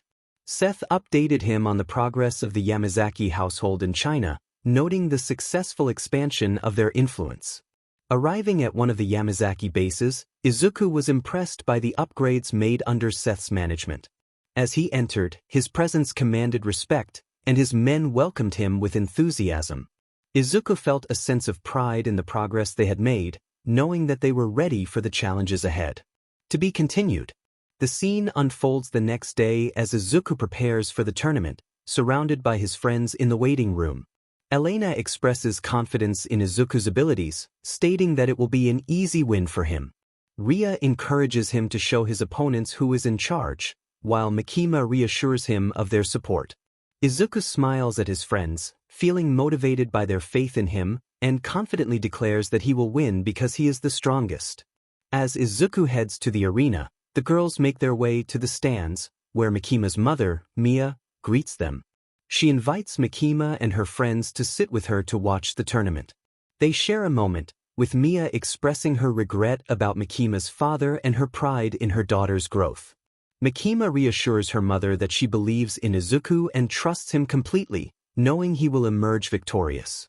The scene shifts back to Izuku as the announcer introduces the fighters. On one side stands Ryan Bale from the Bale clan, smirking confidently. On the other side, the announcer proclaims Izuku, known as Yami no Oni, the feared head of the Yamazaki clan. The atmosphere shifts dramatically as Izuku enters the arena, his powerful aura making it difficult for others to breathe. He locks eyes with Ryan, who feels a chill run down his spine. As the match begins, Ryan rushes at Izuku, channeling mana into his attack. However, Izuku responds with a swift kick that catches Ryan off guard, leaving the audience in shock as they struggle to see Izuku's movements. Marcus, watching from the stands, realizes he may have underestimated Izuku's speed. Mia observes the match with growing astonishment, unable to comprehend the speed of Izuku's attack. Elena and Ria comment on Izuku's martial arts prowess, while the crowd is left in disbelief as Ryan, a member of a noble clan, is so easily dominated. Mia notes the simplicity yet perfection of Izuku's fighting style, while Marcus feels as though he is witnessing a divine battle. Izuku continues to overpower Ryan, lifting him effortlessly and delivering a powerful punch that knocks the wind out of him. The crowd is left speechless as Izuku exits the arena, ready for the next round. The narrative skips to the finals, where Izuku has decisively won all his matches, leaving his opponents incapacitated. The announcer introduces the final match, featuring Aaron Frost, known as the Elemental King. Aaron approaches Izuku with a taunt, claiming victory is assured for him. Izuku responds, dismissing Aaron's bravado and promising to show him true despair. As the match begins, Aaron unleashes an ice dragon attack, but Izuku counters with a dark flame dragon rush, incinerating the ice dragon. In a flash, Izuku appears before Aaron, delivering a powerful punch that sends him flying. Aaron struggles to regain his footing, but Izuku swiftly follows up, slamming him into the ground. Aaron, in a desperate attempt, channels his elemental powers to strike back, but Izuku expertly counters, grabbing Aaron's arm and immobilizing him. The tension builds as Izuku questions Aaron's resolve, setting the stage for an intense showdown. Izuku confronted his opponent, creating a spear infused with all his elements. As Izuku dodged the attack and seized the spear, he remarked on the irony of his opponent's title as the Elemental King. He decided it was time to demonstrate the true power of the elements. His hair began to turn white and lengthened as he entered his elemental mode, a dangerous aura enveloping him. With a swift motion, Izuku grabbed his opponent's arm, lifting him effortlessly. He could sense the fear radiating from him. Izuku taunted him, reminding him of his earlier bravado about laughing in the face of death, now replaced by palpable terror. As he froze his opponent's hand, he pulled him closer, noting the stark contrast between the bravado and the fear now etched on his face. The crowd watched in horror as Izuku's intensity escalated. He noticed that his opponent's hand was completely frozen, and with a decisive motion, he shattered it, causing a scream of agony to erupt from him. The spectators were too frightened to look, their eyes averted from the brutal display. Ria found the unfolding drama entertaining, while Mia, Mikima's mother, worried about the recklessness of her son's challenge. Elena admired Izuku's display of power, while Marcus realized he had underestimated his opponent's strength. As Izuku's aura intensified, Marcus felt a chill run down his spine, sensing a grim presence behind Izuku. He recognized the overwhelming power radiating from him, realizing that this was no ordinary fight. Izuku declared that he would not be seen as soft just because he had settled down. He was still the Yami no Oni, also known as Death. In a swift motion he incapacitated his opponent further, who begged for mercy. Izuku coldly replied that he had run out of mercy, applying pressure that elicited more cries of pain. The crowd turned away, unable to witness the torment any longer. When they finally dared to look again, they found Eren unconscious, tears of blood streaming down his face. The arena fell silent, shocked by the extent of Izuku's actions. The announcer finally broke the silence, declaring Izuku Yamazaki the winner of the tournament. A week later, Izuku reflected on the tournament, feeling well-rested in one of his Yamazaki bases. He decided to head to the training grounds for a workout. After 4 hours of training, he took a bath and changed into his stylish outfit, enjoying a meal he had prepared. He received a call from his friends, who had finished shopping and needed a ride. With a sigh, he acknowledged their preference for him to pick them up. After informing Seth of his departure, he drove to collect them. In the car, he reminded them that they could teleport, but Elena explained that they simply wanted him to come. He expressed surprise at Elena's ability to convince Ria to join her shopping trip, finding it quite impressive. Once they arrived at the Yamazaki base, Izuku instructed Seth to show the girls around while he headed to his office. Seth entered with a file, revealing troubling news about someone interfering with one of their factories. The situation was dire, affecting their ability to support homeless shelters across China. Izuku assured Seth that he would handle it and prepared to leave. He donned his coat and headed out to confront the issue. At the factory, a group of men was loading money into their vehicles under the command of Shin, a notorious figure in the Chinese underworld. As they worked, a chilling aura filled the air, causing them to freeze in fear. Izuku appeared from the shadows, confronting Shin.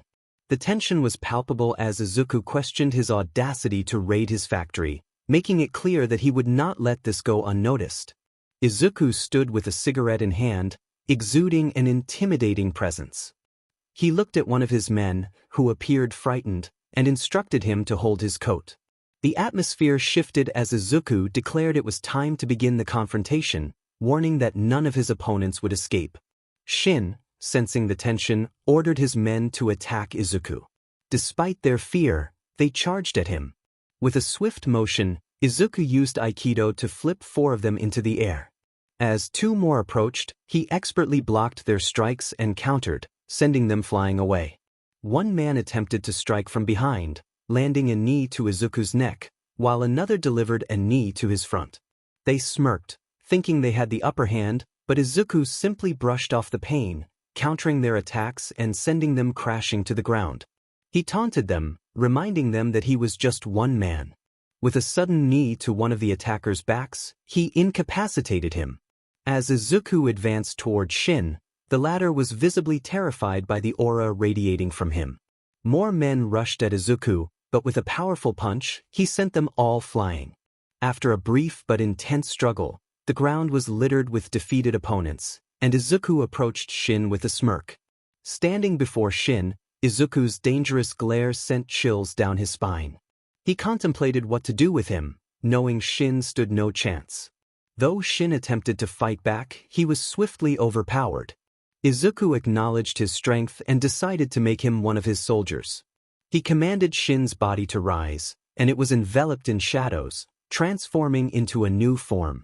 The newly resurrected figure bowed before Izuku, asking for a name. Izuku noted the change and decided to name him Greed, reflecting his past life. Greed expressed gratitude, promising not to disappoint. Izuku instructed him to return to the shadows, calling upon him when needed. With plans for the anniversary of his parents' death approaching, Izuku left, summoning Seth to arrange his private jet for their journey the next day. As they arrived in Japan, it began to rain.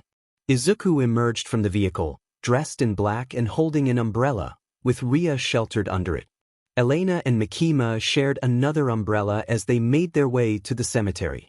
Upon arrival, they were shocked to find Izuku's parents' graves vandalized. The girls gasped in disbelief, and Elena questioned who could have done such a thing. Mikima discovered a letter nearby, which revealed it was from Issei and Izuna. As she read the message aloud, anger surged through the group, with Ria and Elena vowing to take action against the perpetrators. A heavy bloodlust filled the air, causing the world to tremble. Izuku's eyes glowed with fury as he gazed at the desecrated graves, the sky darkening around him. He vowed to exact revenge on those responsible. Meanwhile, in Class 1A, Izuna and Issei laughed about their actions, feeling triumphant. Some classmates were aware of their misdeeds and shared in their laughter, while others remained silent. Rias and Aquino entered the dorm, sensing the unusual happiness among their peers. When they learned of Issei's actions, Rias confronted him, expressing her disappointment and anger. Aquino echoed her sentiments, realizing the mistake they made in associating with him. Unbeknownst to them, Igris lurked in the shadows, listening to the unfolding drama. Rias and Aquino left, leaving Issei stunned and alone, blaming Izuku for his predicament. Meanwhile, Izuku stood atop a building, seething with rage.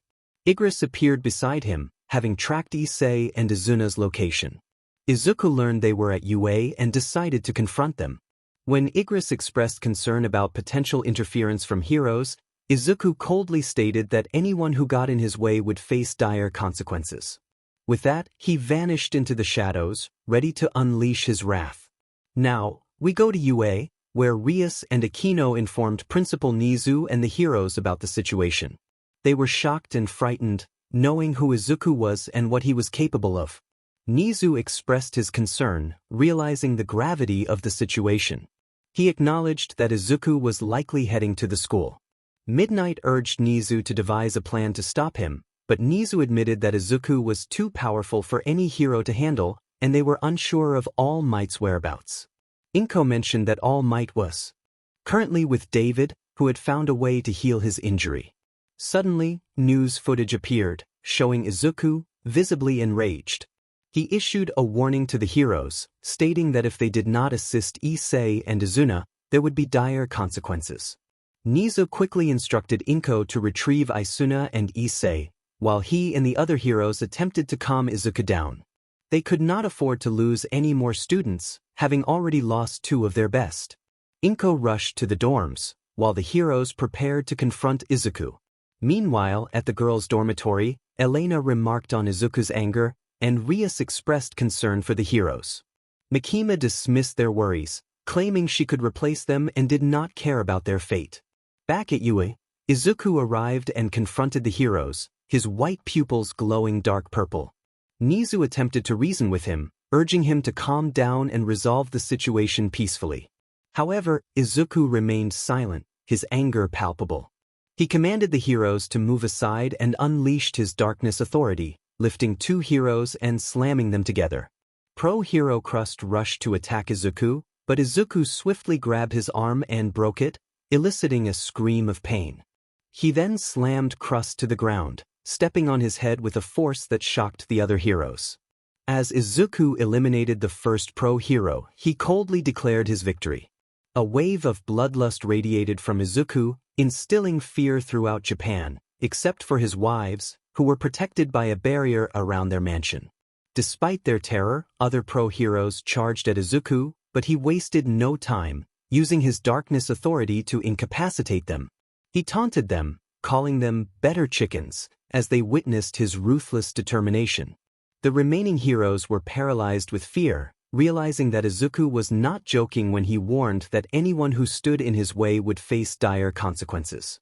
Midnight thought to herself that this child was a monster, while Nizu felt a sense of doom enveloping them all. Izuku stood before Class 1A, his presence radiating an overwhelming aura that instilled fear in everyone around him. He raised his hand, which was stained, and as the heroes froze in terror, he vanished from their sight, only to reappear behind them. With a wave of his hand, he exerted his dark authority, leaving the heroes paralyzed by the sheer force of his will. He declared that it was time for his next target. Meanwhile, Inko arrived at the Class 1A dorms, visibly shaken. She called out for Issei and Izuna, her voice filled with urgency. As the students gathered, they noticed her distressed expression. Izuna asked what was wrong, and Inko confronted them about their actions. She demanded to know why they had desecrated Izuku's parents' grave. Issei dismissed her concerns, claiming that Izuku was worthless and deserved it. Inko, unable to contain her anger, slapped Issei, shocking everyone present. She explained the gravity of the situation, and their eyes widened in fear. Inko led the class, along with Issei and Izuna, as they rushed through the halls of UA toward the back entrance. Rias blamed them for the chaos, expressing her hope that Izuku would take revenge. Izuna, infuriated, confronted Rias, while Akino criticized their cowardice for running away upon hearing Izuku's name. In a fit of rage, Izuna lunged at Akino. Suddenly, Aizawa stumbled into view, bloodied and injured, urging them to run. The atmosphere shifted as other students fled in panic, sensing a powerful bloodlust that darkened the hallway. The lights flickered ominously, casting a red hue over the area. Izuku placed his hand on the door, intensifying the darkness around him. As he stepped out, Class 1A and Inko looked on in fear. Inko whispered that he had arrived, while Rias felt her legs freeze in place, paralyzed by terror. Akino sensed an impending doom if she dared to move. Inside the sacred gear, Draig trembled, overwhelmed by Izuku's aura. He had never encountered such a presence before and regretted choosing Izuku as his host, fearing for his own safety. He recognized that even the aura of Hades, the god of death, paled in comparison to Izuku's true embodiment of death. As Izuku's gaze fell upon them, his aura intensified further. He declared that they thought they could escape him.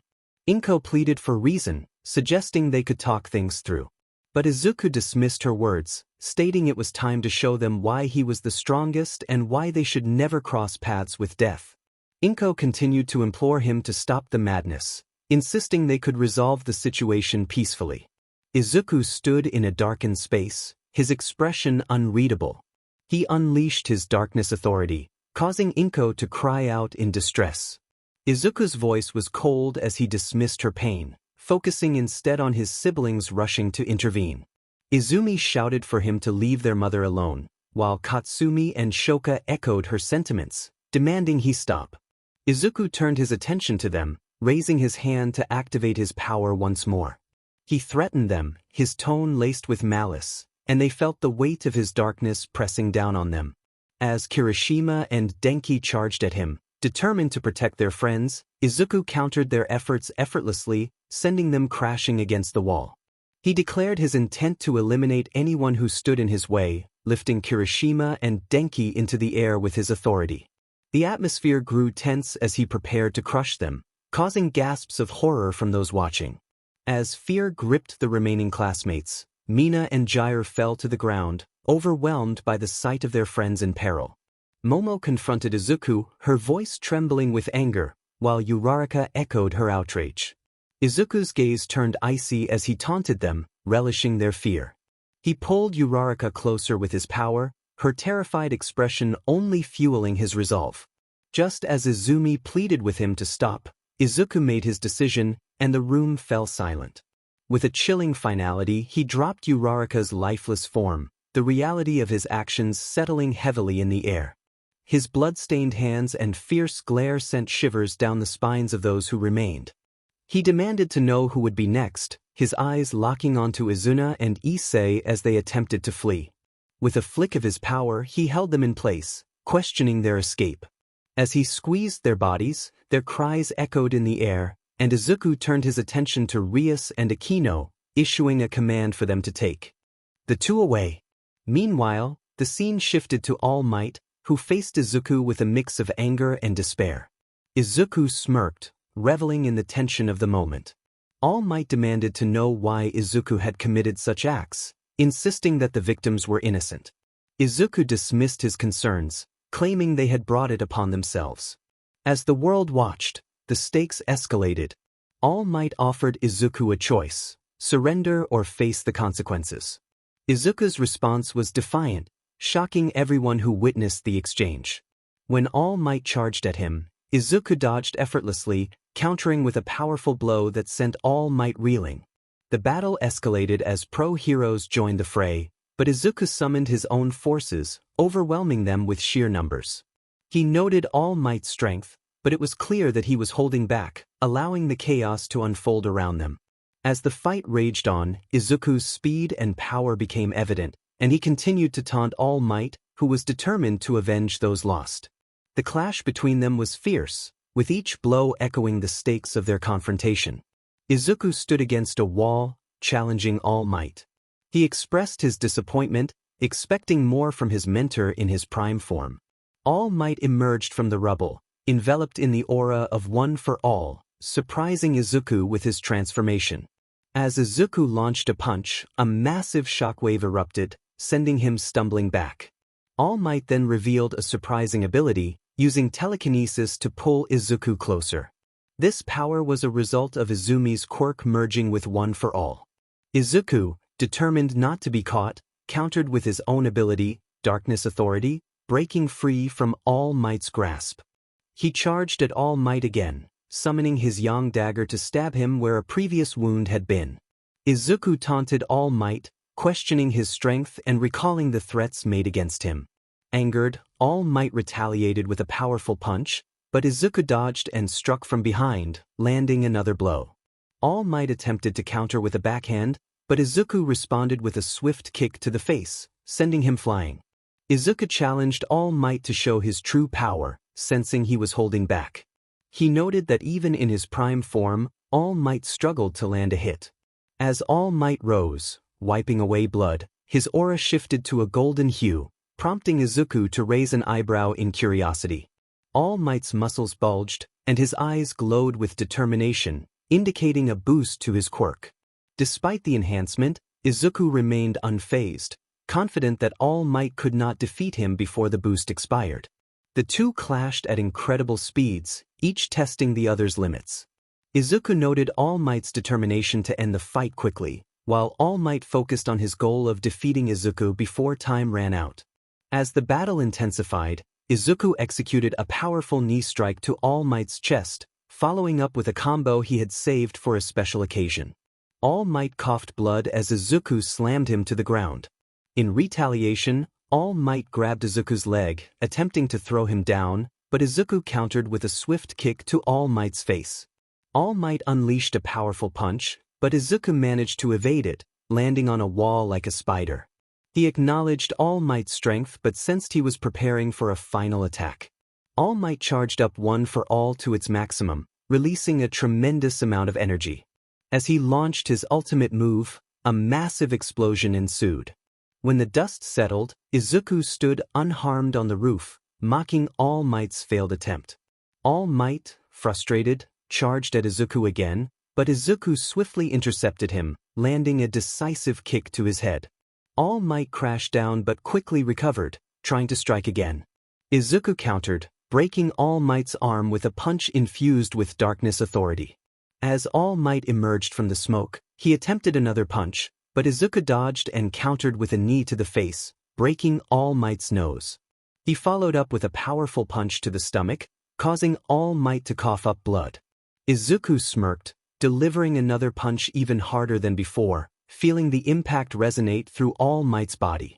With All Might on the ground, Izuku unleashed a flurry of strikes, overwhelming him as the spectators watched in silence. Izuku continued his relentless assault, taunting All Might about his earlier bravado and questioning his resolve. All Might, battered and broken, finally admitted defeat, acknowledging his loss. To be continued. Izuku stood, gazing at All Might after their intense confrontation. He smirked, relishing the moment. It seemed All Might had underestimated him, and now he was left humbled. With a newfound determination, Izuku declared that he was on a path of vengeance, and no one would be spared. All Might's eyes widened in alarm as Izuku summoned his dark powers, enveloping his weapon in a shroud of shadowy energy. He unleashed a wave of darkness toward All Might, who could only watch in horror as the attack struck, creating a massive explosion that filled the area with smoke. As the dust settled, the remnants of All Might were all that remained. Izuku, feeling a sense of completion, lit a cigarette and took a moment to savor his triumph. He then turned his attention to Momo's lifeless body, contemplating how her quirk could serve him. With a wave of his hand, shadows enveloped her form, transforming her into one of his loyal shadows. As Momo awakened in her new form, she expressed her regret for her past actions. Izuku noted that she retained her memories and decided to give her a name. He dubbed her Creati, acknowledging her potential to create weapons for his dark army. Afterward, Izuku remembered Issei, who had survived their earlier encounter. He approached Issei's body, noting that he was still breathing but decided to end his suffering swiftly. With a decisive move, Izuku crushed Issei's head, then used his powers to summon a shadow from Issei's essence, transforming it into a formidable dragon. The dragon, now taking the name Draig, pledged loyalty to Izuku. As Draig explained his abilities, Izuku assessed his strength and decided to harness his power for his own purposes. He summoned new gear that enhanced his own abilities, feeling satisfied with the transformation. With his new allies at his side, Izuku turned his attention to Inko, Izumi, Shoka, and Katsumi, who were left broken by the events that had unfolded. He relished the fear he instilled in them, reminding them of the consequences of crossing him. Izumi, trembling, questioned why he had spared them when he could have easily ended their lives. Izuku revealed his intention to let them live with the burden of guilt for not being able to save their loved ones. Katsumi, filled with rage, charged at him, but he effortlessly restrained her, warning her of the consequences of defiance. He then approached All Might's remains, recognizing their potential for his dark army. With a flick of his wrist, he summoned the bones, which transformed into a shadowy soldier named Might, ready to serve him. Afterward, Izuku returned home, where he found solace in the company of his friends, who were unwinding after the chaos. A week passed, and the fear surrounding Izuku grew as his reputation spread.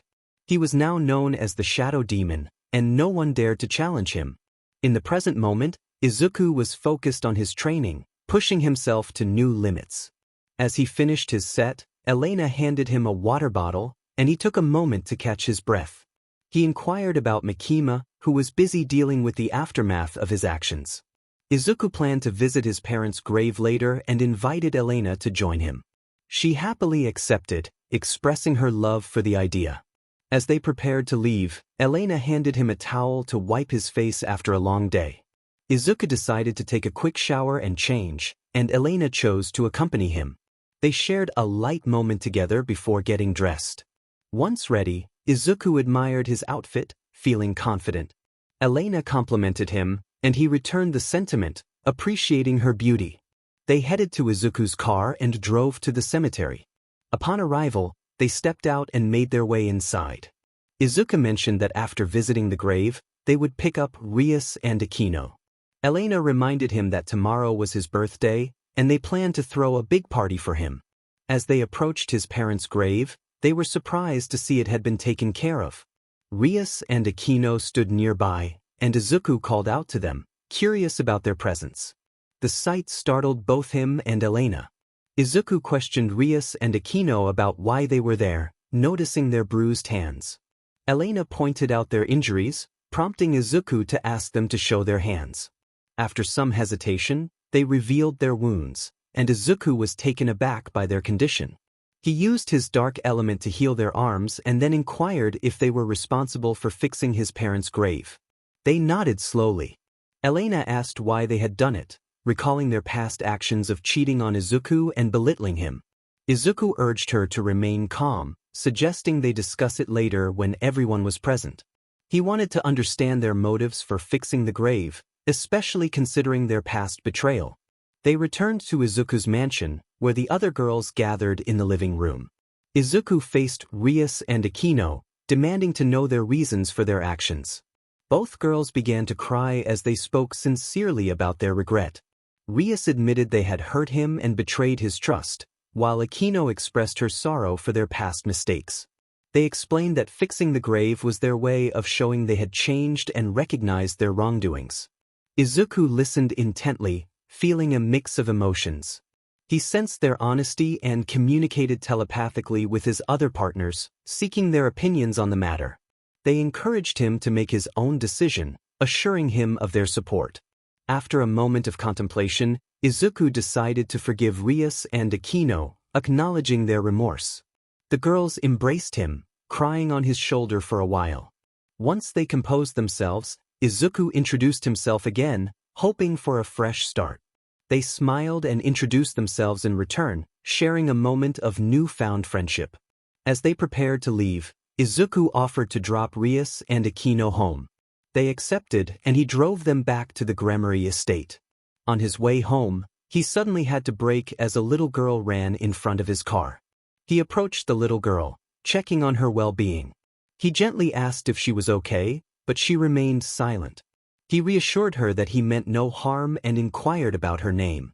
Just then, he noticed a man who resembled a famous pop star. The man introduced himself as Muzan and expressed gratitude for finding his daughter.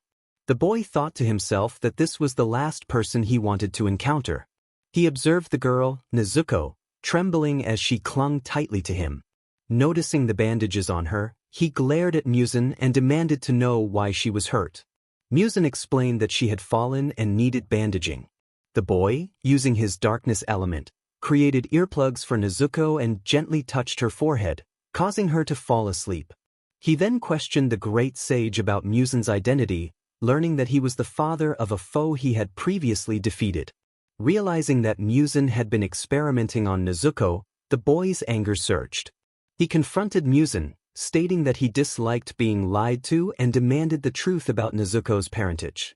Sensing the confrontation escalating, Muzan prepared to defend himself. Before he could react, the boy struck him, sending his hand flying in shock. He commanded his allies to take Nezuko home while he directed his intense gaze at Muzan, filled with a fierce determination. The boy warned Muzan that he would make him suffer for what he had done to Nezuko. He forcefully grabbed Muzan's face and slammed him to the ground, then tossed him into an alleyway, smirking at the thought of what was to come. He spent hours confronting Muzan, expressing that he did not deserve to be his shadow and that his only punishment would be death. Just as he was about to deliver the final blow, a portal opened beneath him, causing him to fall through it. As he descended, his anger peaked, and a dark aura enveloped him. His teeth sharpened as he released a portion of his bloodlust, roaring Muzan's name with a force that shook the earth. The sheer power of his roar caused chaos, triggering tsunamis and earthquakes across various regions. Once he calmed down, he vowed to hunt Muzan down. A week later, on July 15th, which was also his birthday, he spent time with Nezuko, whom he had adopted as his daughter.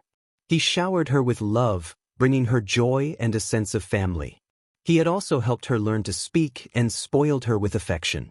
As he woke up with Nezuko resting on his chest, he smiled and kissed her forehead, promising to make Muzan pay for his past actions. Nezuko awoke, rubbing her eyes, and greeted him with a hug. He noticed that the other girls were already up and the delightful aroma of breakfast wafted from downstairs. He decided to head to the gym for a workout before hunting down the League of Apocalypse. He encouraged Nezuko to join her mother in the kitchen while he prepared for his training. Meanwhile, the girls were in the kitchen, excitedly discussing plans for a surprise birthday party for him. They had been organizing it for weeks and had everything ready. One of the girls suggested bringing his parents back to life, but they realized that he could have done that long ago if he had chosen to. They discussed an ancient technique that could revive the dead but came with a significant drawback. Using it would leave them unable to use their powers for a month. Determined to see him smile, they agreed to proceed with the plan. Back in the gym, he completed his workout, pushing himself to the limit. After finishing his routine, he took a long shower and dressed in his best outfit. As he headed downstairs, he noticed a letter with breakfast, instructing him to arrive at a specific location at 6 o'clock, dressed in a suit. He pondered the girl's busy day and what surprises awaited him. Izuku was preoccupied with thoughts of how to hunt down Muzan, completely forgetting that it was his birthday. Igris returned, and Izuku glanced at him, bowing slightly. Igris informed him that he had located Muzan's base. Izuku was pleased with the news but learned that Muzan was accompanied by the League of Apocalypse, a group of high-ranking villains. Izuku decided against attacking them immediately. He would focus on Muzan first, then deal with his group, and afterward confront Jae Kim and James Lee, whom he had ignored for too long. Igris acknowledged his orders and returned to Izuku's shadow. With a sigh, Izuku thought he would take it easy today. After finishing his breakfast, he picked up a book and began to read. Meanwhile, the scene shifted to Izuku's girls and Nezuko, who had successfully brought Izuku's parents back to life. Yuna expressed confusion about how they were alive after being in heaven, while Hisashi recalled being killed by Shintaro. Elena, with tears of joy, welcomed them back and hugged them tightly. Hisashi realized that Elena had brought them back, and she mentioned that she had help. Yuna then noticed Makima and Ria, with Nezuko holding Ria's hand, and asked about the two beautiful ladies. Makima introduced herself and Ria as Izuku's other wives, surprising Izuku's parents. Yuna was taken aback by the news of her son marrying more girls, while Hisashi chuckled, acknowledging Izuku's charm. Yuna then learned that Ria was her granddaughter, and she marveled at how busy Izuku had been. Nezuko, curious, asked who these people were, and the girls explained that they were family. They also mentioned that it was Izuku's birthday, and they had brought his parents back as a gift for him. As they prepared for the party, the girls recounted how they met Izuku and shared stories of his achievements. They headed to the hall to finalize the arrangements for the celebration. Back with Izuku, he was still asleep with a book covering his face. His alarm rang, waking him up to find it was 5:30. Realizing he needed to get ready, he quickly dressed in the suit the girls had chosen for him. After admiring his reflection, he took his car and drove to the location they had specified. Upon arriving, he found the place dark and wondered why. Suddenly, the lights turned on, revealing the Gremory family, Young Justice, the Justice Avengers, his girls, and Elena's parents, Rias and Aquino, all shouting, "Surprise!" Izuku's eyes widened in astonishment as they sang him a birthday song. Elena, dressed beautifully, wished him a happy birthday, and Ria expressed hope that he liked the surprise. Izuku thanked the girls, and Makima reminded him that he hadn't celebrated his birthday since his parents passed away, which is why they wanted to make it special. He smiled warmly at them, giving each a tight hug and a gentle kiss, which made them giggle. Nezuko then ran up to him, hugging his leg and wishing him a happy birthday. He lifted her into his arms, kissing her cheek as she giggled in delight. Rias and Aquino approached him, wishing him a happy birthday and many more to come. Izuku smiled at them, appreciating their kind words. He took a moment to admire the decorations and the effort everyone had put into the celebration. Makima encouraged everyone to enjoy the party, emphasizing that it was Izuku's special day. As the party progressed, it was time for presents. Damien stepped forward, presenting a gift from himself and Raven, an unbreakable sword capable of withstanding Izuku's power. Izuku was impressed by the sword's dangerous aura and expressed his gratitude to Damien. Rias and Aquino then presented their gift, a box containing 2 stunning daggers that also emanated a powerful aura. Rias explained that she had commissioned them from her brother, knowing how much Izuku loved to fight. Izuku's eyes widened in surprise as he admired the daggers, recalling how Jinwoo spun his weapons. He hugged both Rias and Aquino, who blushed at his appreciation. Nezuko stepped forward with her own present, a dragon ring that left Izuku in awe.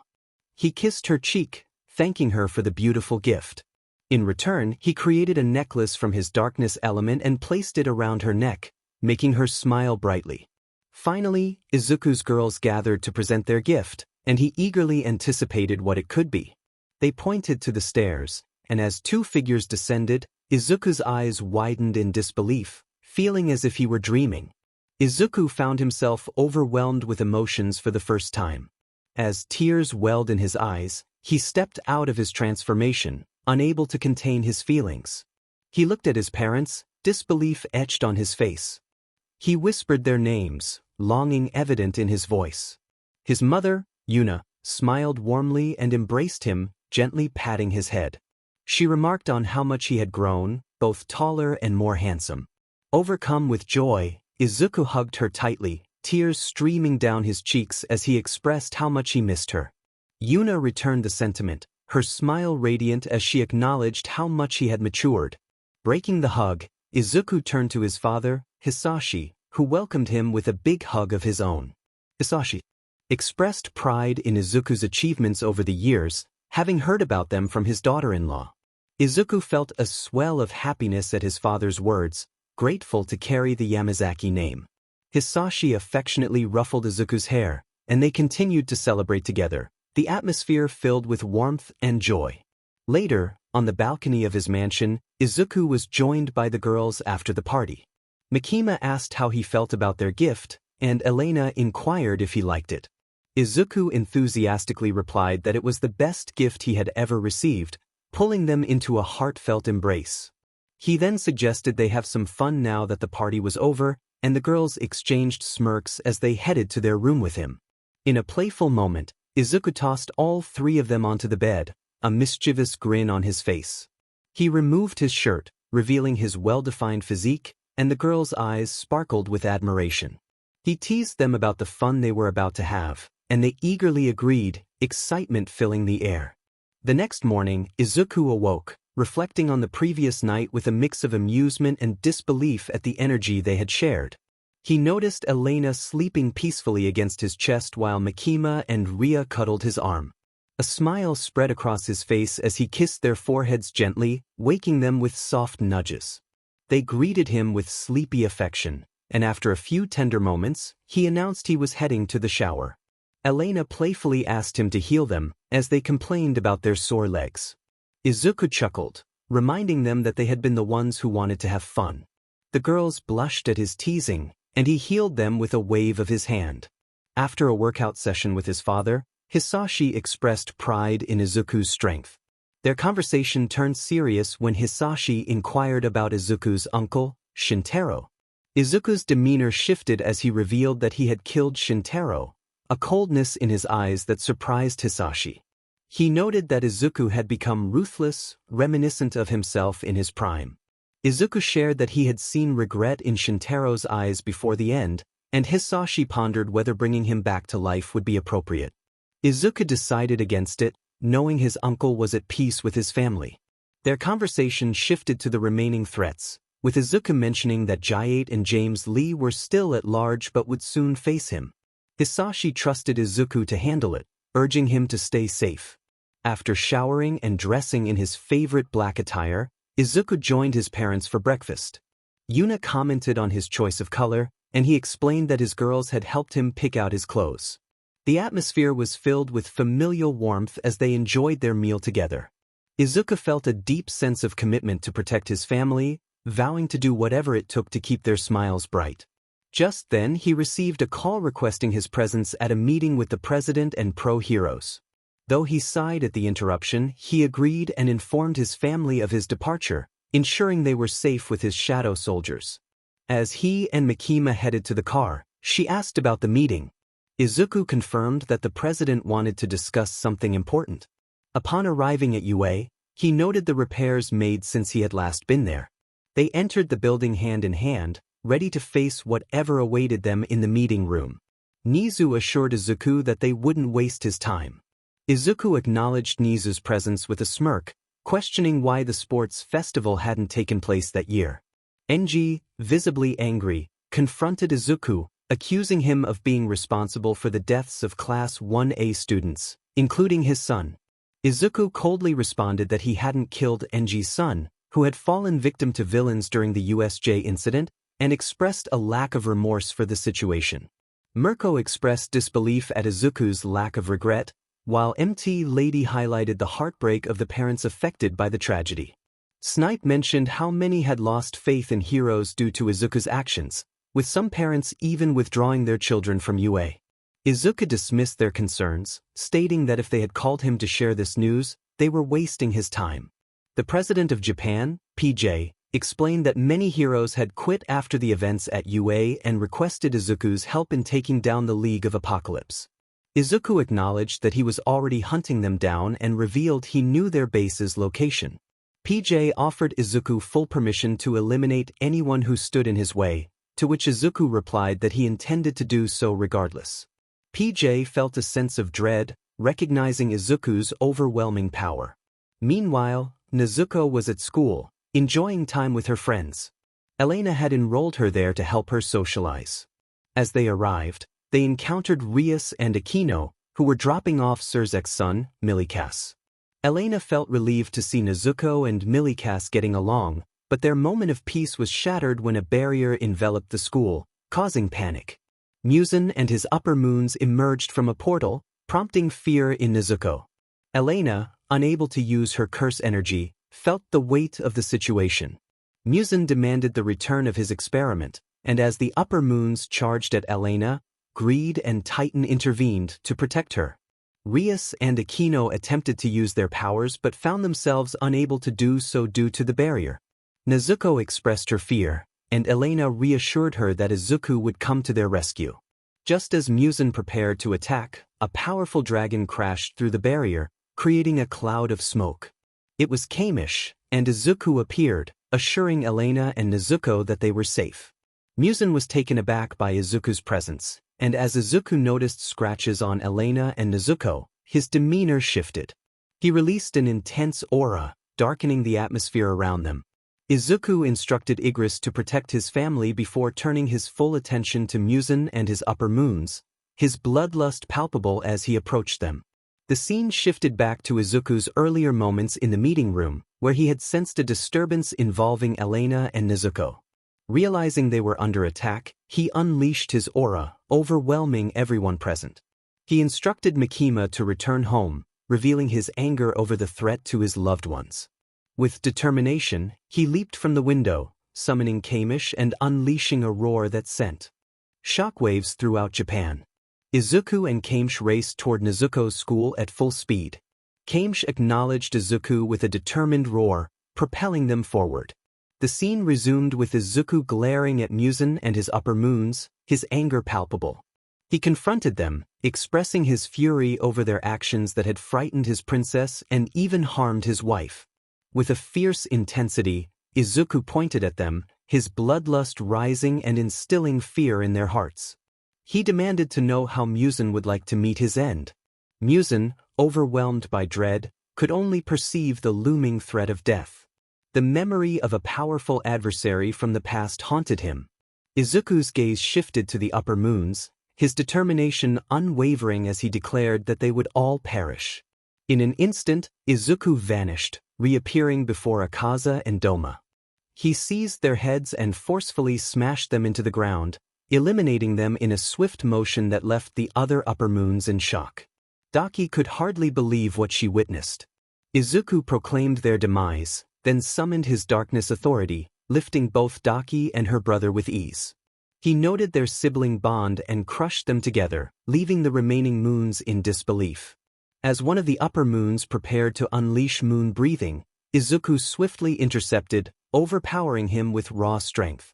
Blood dripped from his hands as he declared another fallen foe. He charged at the remaining upper moons, dispatching them with a series of precise strikes. Finally, he turned his attention to Muzan, who stood paralyzed by fear. Surveying the scene, Izuku noted the fallen students and teachers, a grim reminder of the stakes at play. He confronted Muzan, who trembled at the memories of his past encounters with Yorichi. Izuku questioned Muzan's perspective on human life, his bloodlust intensifying with each word. He emphasized the finality of death for humans, contrasting it with the regenerative nature of demons. As he approached, Muzan remained frozen in terror. Izuku vowed to make him wish he had never been born. When Muzan attempted to flee, Izuku utilized his darkness authority to restrain him. He charged forward, delivering a powerful blow to Muzan's gut, causing him to cough up blood. Izuku taunted him, asserting that their confrontation was far from over. With relentless determination, Izuku unleashed a barrage of strikes, echoing the ferocity of a fierce battle, leaving Muzan struggling to keep up with his onslaught. Izuku was filled with determination as he faced his opponent. He grabbed his adversary's head and slammed him to the ground, dragging his body along the walls. With a swift motion, he punched him in the gut, channeling dark energy through his hand.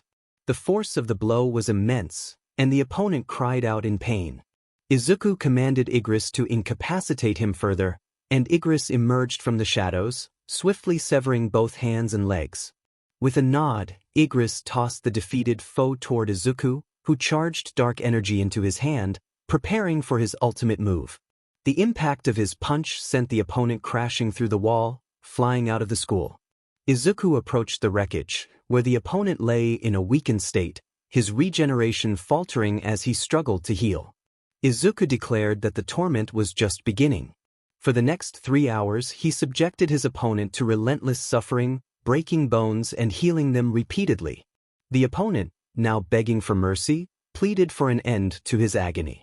Izuku, however, was resolute, stating that killing him would be too easy. He wanted him to suffer for the pain he had caused to those he loved. As the hours passed, the opponent became a broken vessel, unable to withstand the torment any longer. Izuku finally paused, summoning his sword, ready to deliver the final blow. He hoped his enemy would never find peace in the afterlife. Igris lifted the opponent's body and hurled it into the air. Izuku unleashed his ultimate attack, which obliterated the opponent into dust. Afterward, Izuku returned home, where Nezuko rushed to him and embraced him tightly. He reassured her that the threat was gone and that she would never have to worry again. As he wiped her tears away, he encouraged her to smile, and she did so brightly, bringing warmth to his heart. He then sent her to her mother, Ria, before heading to his room. There, he found Elena sitting on the bed with a sad expression. He approached her with concern, and she expressed her feelings of weakness without her cursed energy. Izuku comforted her, reminding her of her strength and the sacrifices she had made for Nezuko. He encouraged her to never doubt herself, and she responded with a grateful smile. After sharing a tender moment, Izuku took a shower to wash away the remnants of battle.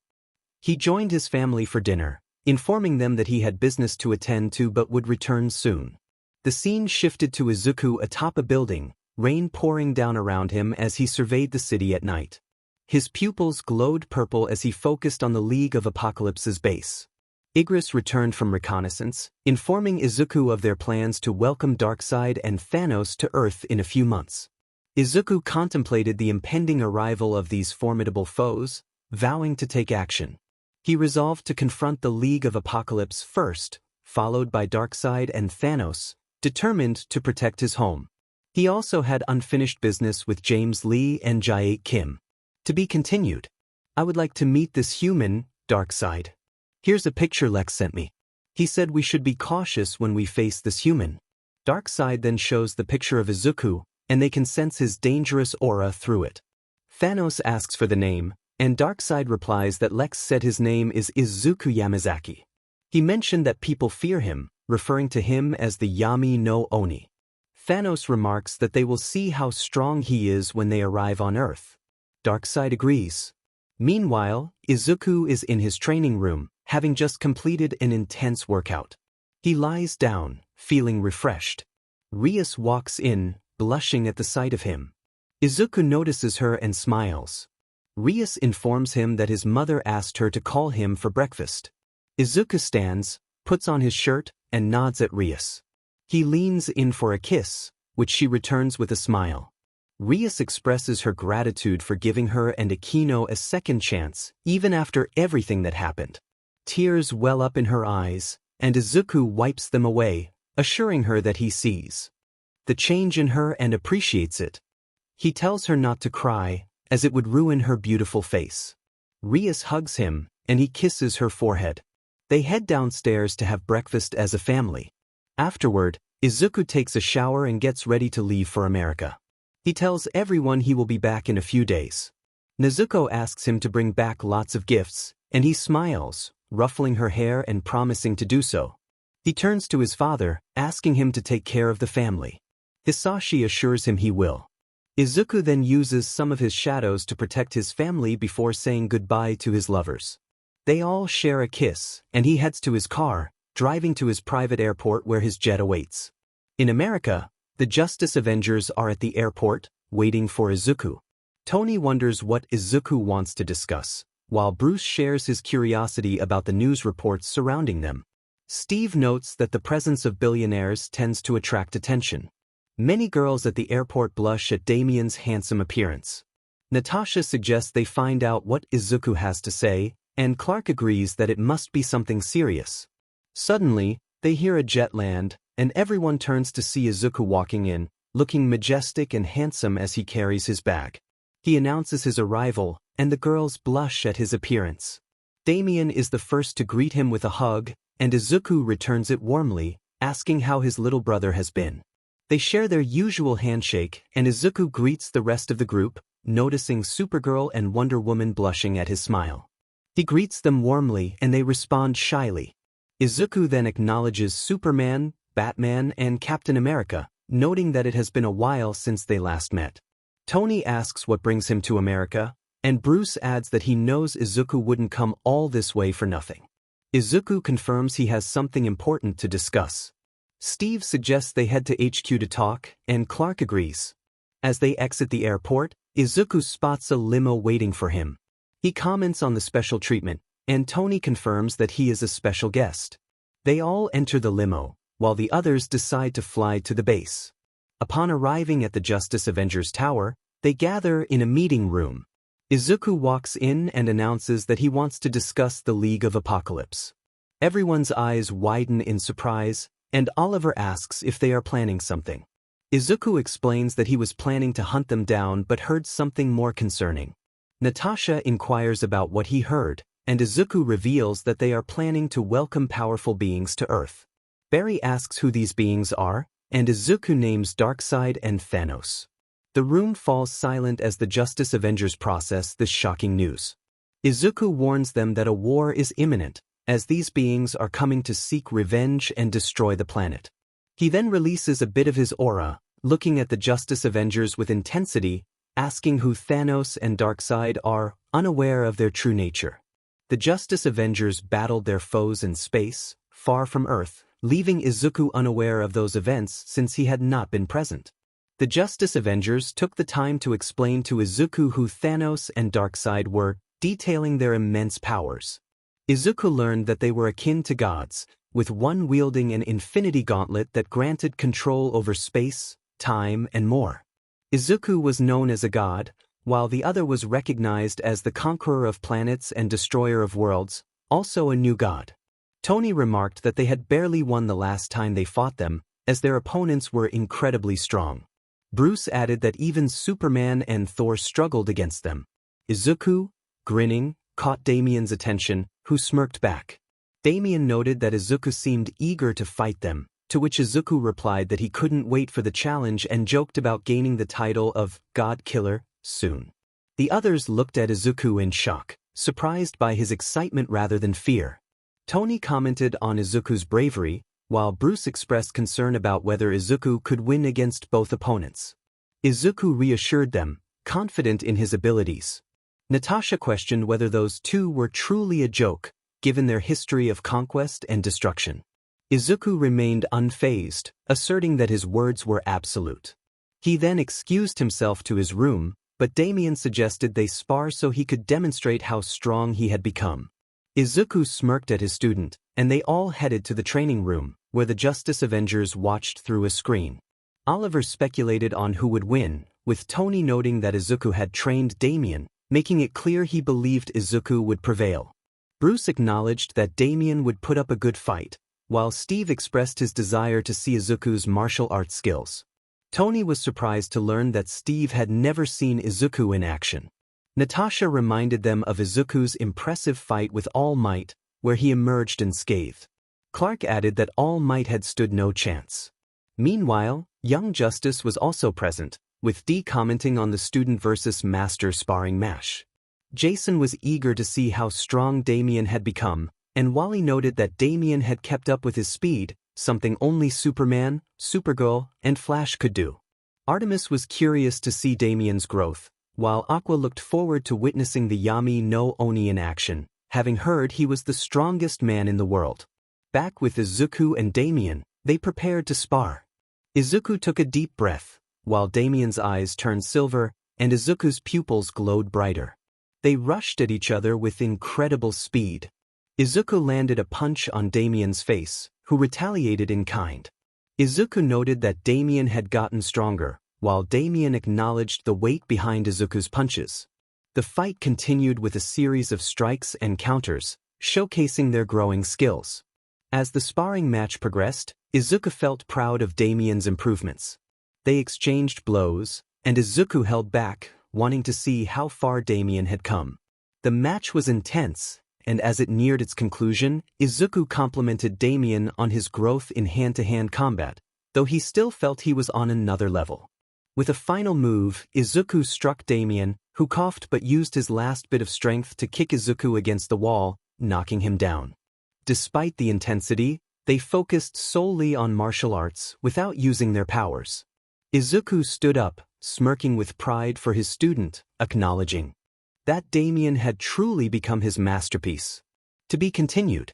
Kara expressed her feelings to Izuku, revealing her love for him and asking if she could join his harem. Izuku, surprised yet pleased, smiled warmly at her and reciprocated her feelings. They shared a sweet kiss, which made Kara feel elated. Just then, Wonder Woman entered the kitchen and playfully pouted at the scene. Izuku, amused, invited her to join in as well, and they shared a kiss that brought smiles to all three of them. Afterward, Izuku texted the other girls to inform them about Kara and Diana joining the harem, and they welcomed the news positively. As the others came downstairs, they enjoyed the meal Izuku had prepared.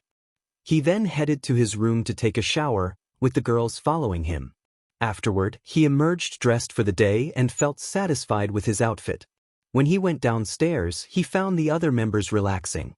Peter mentioned that there hadn't been much crime lately, and Izuku agreed that it was a good day to chill. Suddenly, he sensed something unusual and focused on a distant direction, noticing a spaceship that had crashed nearby. He alerted everyone about the situation, and Kara insisted on accompanying him. Izuku, carrying her in a bridal style, reassured her that it was faster this way. They arrived at the crash site and discovered it was a messaging pod rather than a spaceship. Upon pressing a button, a message revealed that Thanos and Darkseid would be arriving on Earth soon. Izuku realized the gravity of the situation and decided to warn the others. Back at the base, the team reacted with concern upon seeing the message.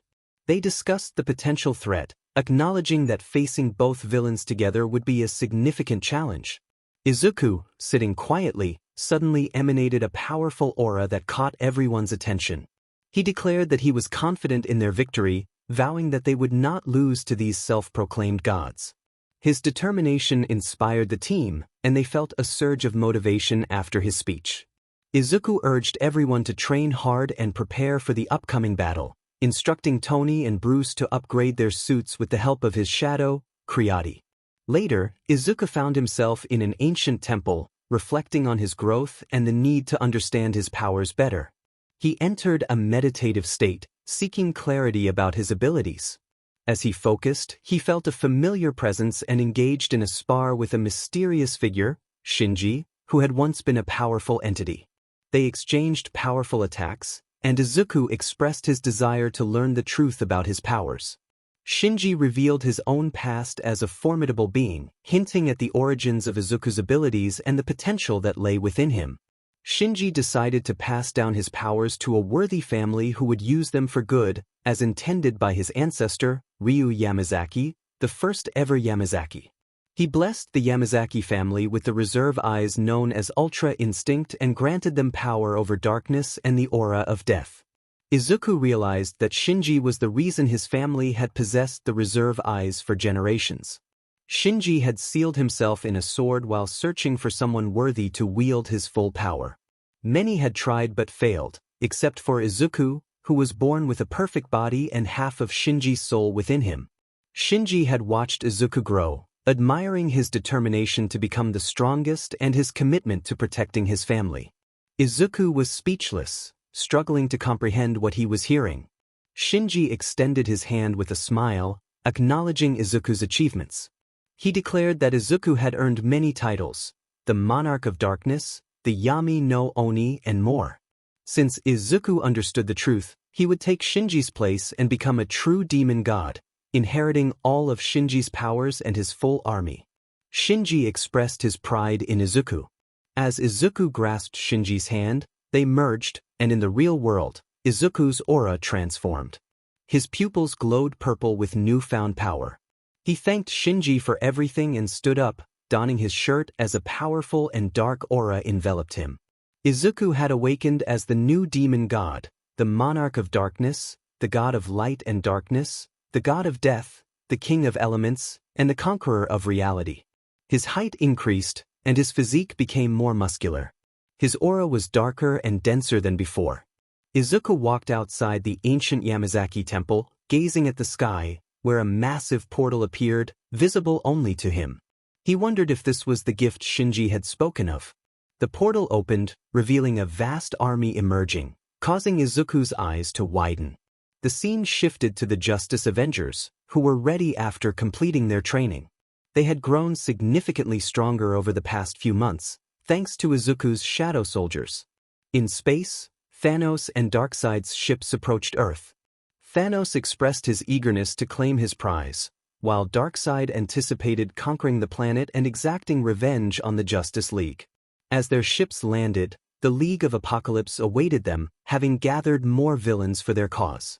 Lex Luthor greeted Thanos and Darkseid, who emanated a dangerous aura that sent chills down the spines of those present. Darkseid noted the changes on the planet, while Thanos dismissed it as still pathetic. Lex introduced the villains aligned with them, explaining that they sought revenge against the Justice Avengers and could be useful. The Joker made a comment about Darkseid's reputation, while Red Skull expressed skepticism about Darkseid's prowess. Darkseid unleashed his bloodlust, causing most of the League of Apocalypse to kneel, except for Doflamingo, who struggled to remain standing. Thanos smirked, intrigued by Doflamingo's resilience. Darkseid approached Doflamingo, who introduced himself and knelt, acknowledging Darkseid's power. Darkseid approved, recognizing Doflamingo's aura and warning him not to disappoint.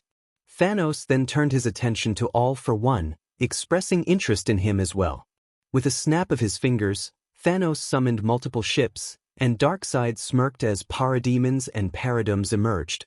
These paradigms, enhanced by Superman's DNA, were formidable foes, though they shared Superman's weaknesses. Thanos commanded his army to eliminate every human in sight. As the combined forces of Thanos and Darkseid prepared to attack the city, they noticed the Justice Avengers, who stood ready with their own army of heroes. Darkseid remarked on their arrival, while Thanos pointed his weapon at them, declaring that it was the day they would conquer the planet. Iron Man challenged Thanos, insisting they would not succeed. Batman and Captain America echoed his sentiment, asserting that their reign of terror would end that day. Darkseid taunted them, revealing the strength of his paradigms, which possessed Superman's DNA. The heroes exchanged worried glances, realizing the gravity of the situation. Iron Man noted the threat posed by Darkseid's army, while Batman reminded them of their own growth through Izuku's training. Wonder Woman expressed concern over Izuku's absence, as he had been missing for months. The narrative continued with Izuku glaring at both Thanos and Darkseid, ready to confront the impending battle. With his dagger pointed at them, Izuku declared that today would be the day he earned the title of God Killer. Darkseid scoffed, questioning whether Izuku truly believed he could defeat them, even as the Justice Avengers had struggled against their might. Thanos added to the taunt, challenging Izuku's chances of victory. Izuku, undeterred, retorted that he would show them what he was capable of. In a flash, Izuku rushed at both Darkseid and Thanos. As Thanos unleashed a beam of energy from the Power Stone, Izuku effortlessly slashed through it with his daggers, causing Thanos to widen his eyes in surprise. He then delivered a swift kick to Thanos' face, sending him sliding back. Darkseid retaliated with his Omega beams, but Izuku dodged skillfully, noting how the beams pursued him relentlessly. He extended his hand, and when the beams struck, a cloud of smoke erupted. As the smoke cleared, Izuku stood unharmed, taunting Darkseid for his failure. Darkseid's eyes widened in shock, but a smirk crept onto his face as he acknowledged Izuku's unique ability to block his Omega Beam. Izuku, eager for more action, vanished from sight, prompting Darkseid to search for him.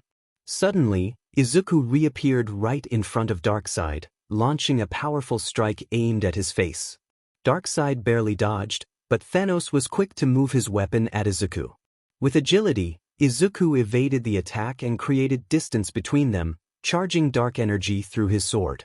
Izuku unleashed a technique known as the Abyss Infinite Slash, launching the attack at both Darkseid and Thanos. Thanos raised his gauntlet to create a shield, and Izuku smirked, relishing the challenge. He was holding back, curious to see how far they could push him and whether they deserved their titles as gods. As Darkseid's paradigms charged at him, Izuku dodged their attacks with ease, slicing through them with incredible speed. He then found himself face-to-face with Darkseid, who attempted a punch. Izuku quickly desummoned his daggers and countered with a punch of his own, creating a shockwave. Darkseid covered his hand in energy and aimed another punch at Izuku, who dodged and retaliated with a kick to Darkseid's face.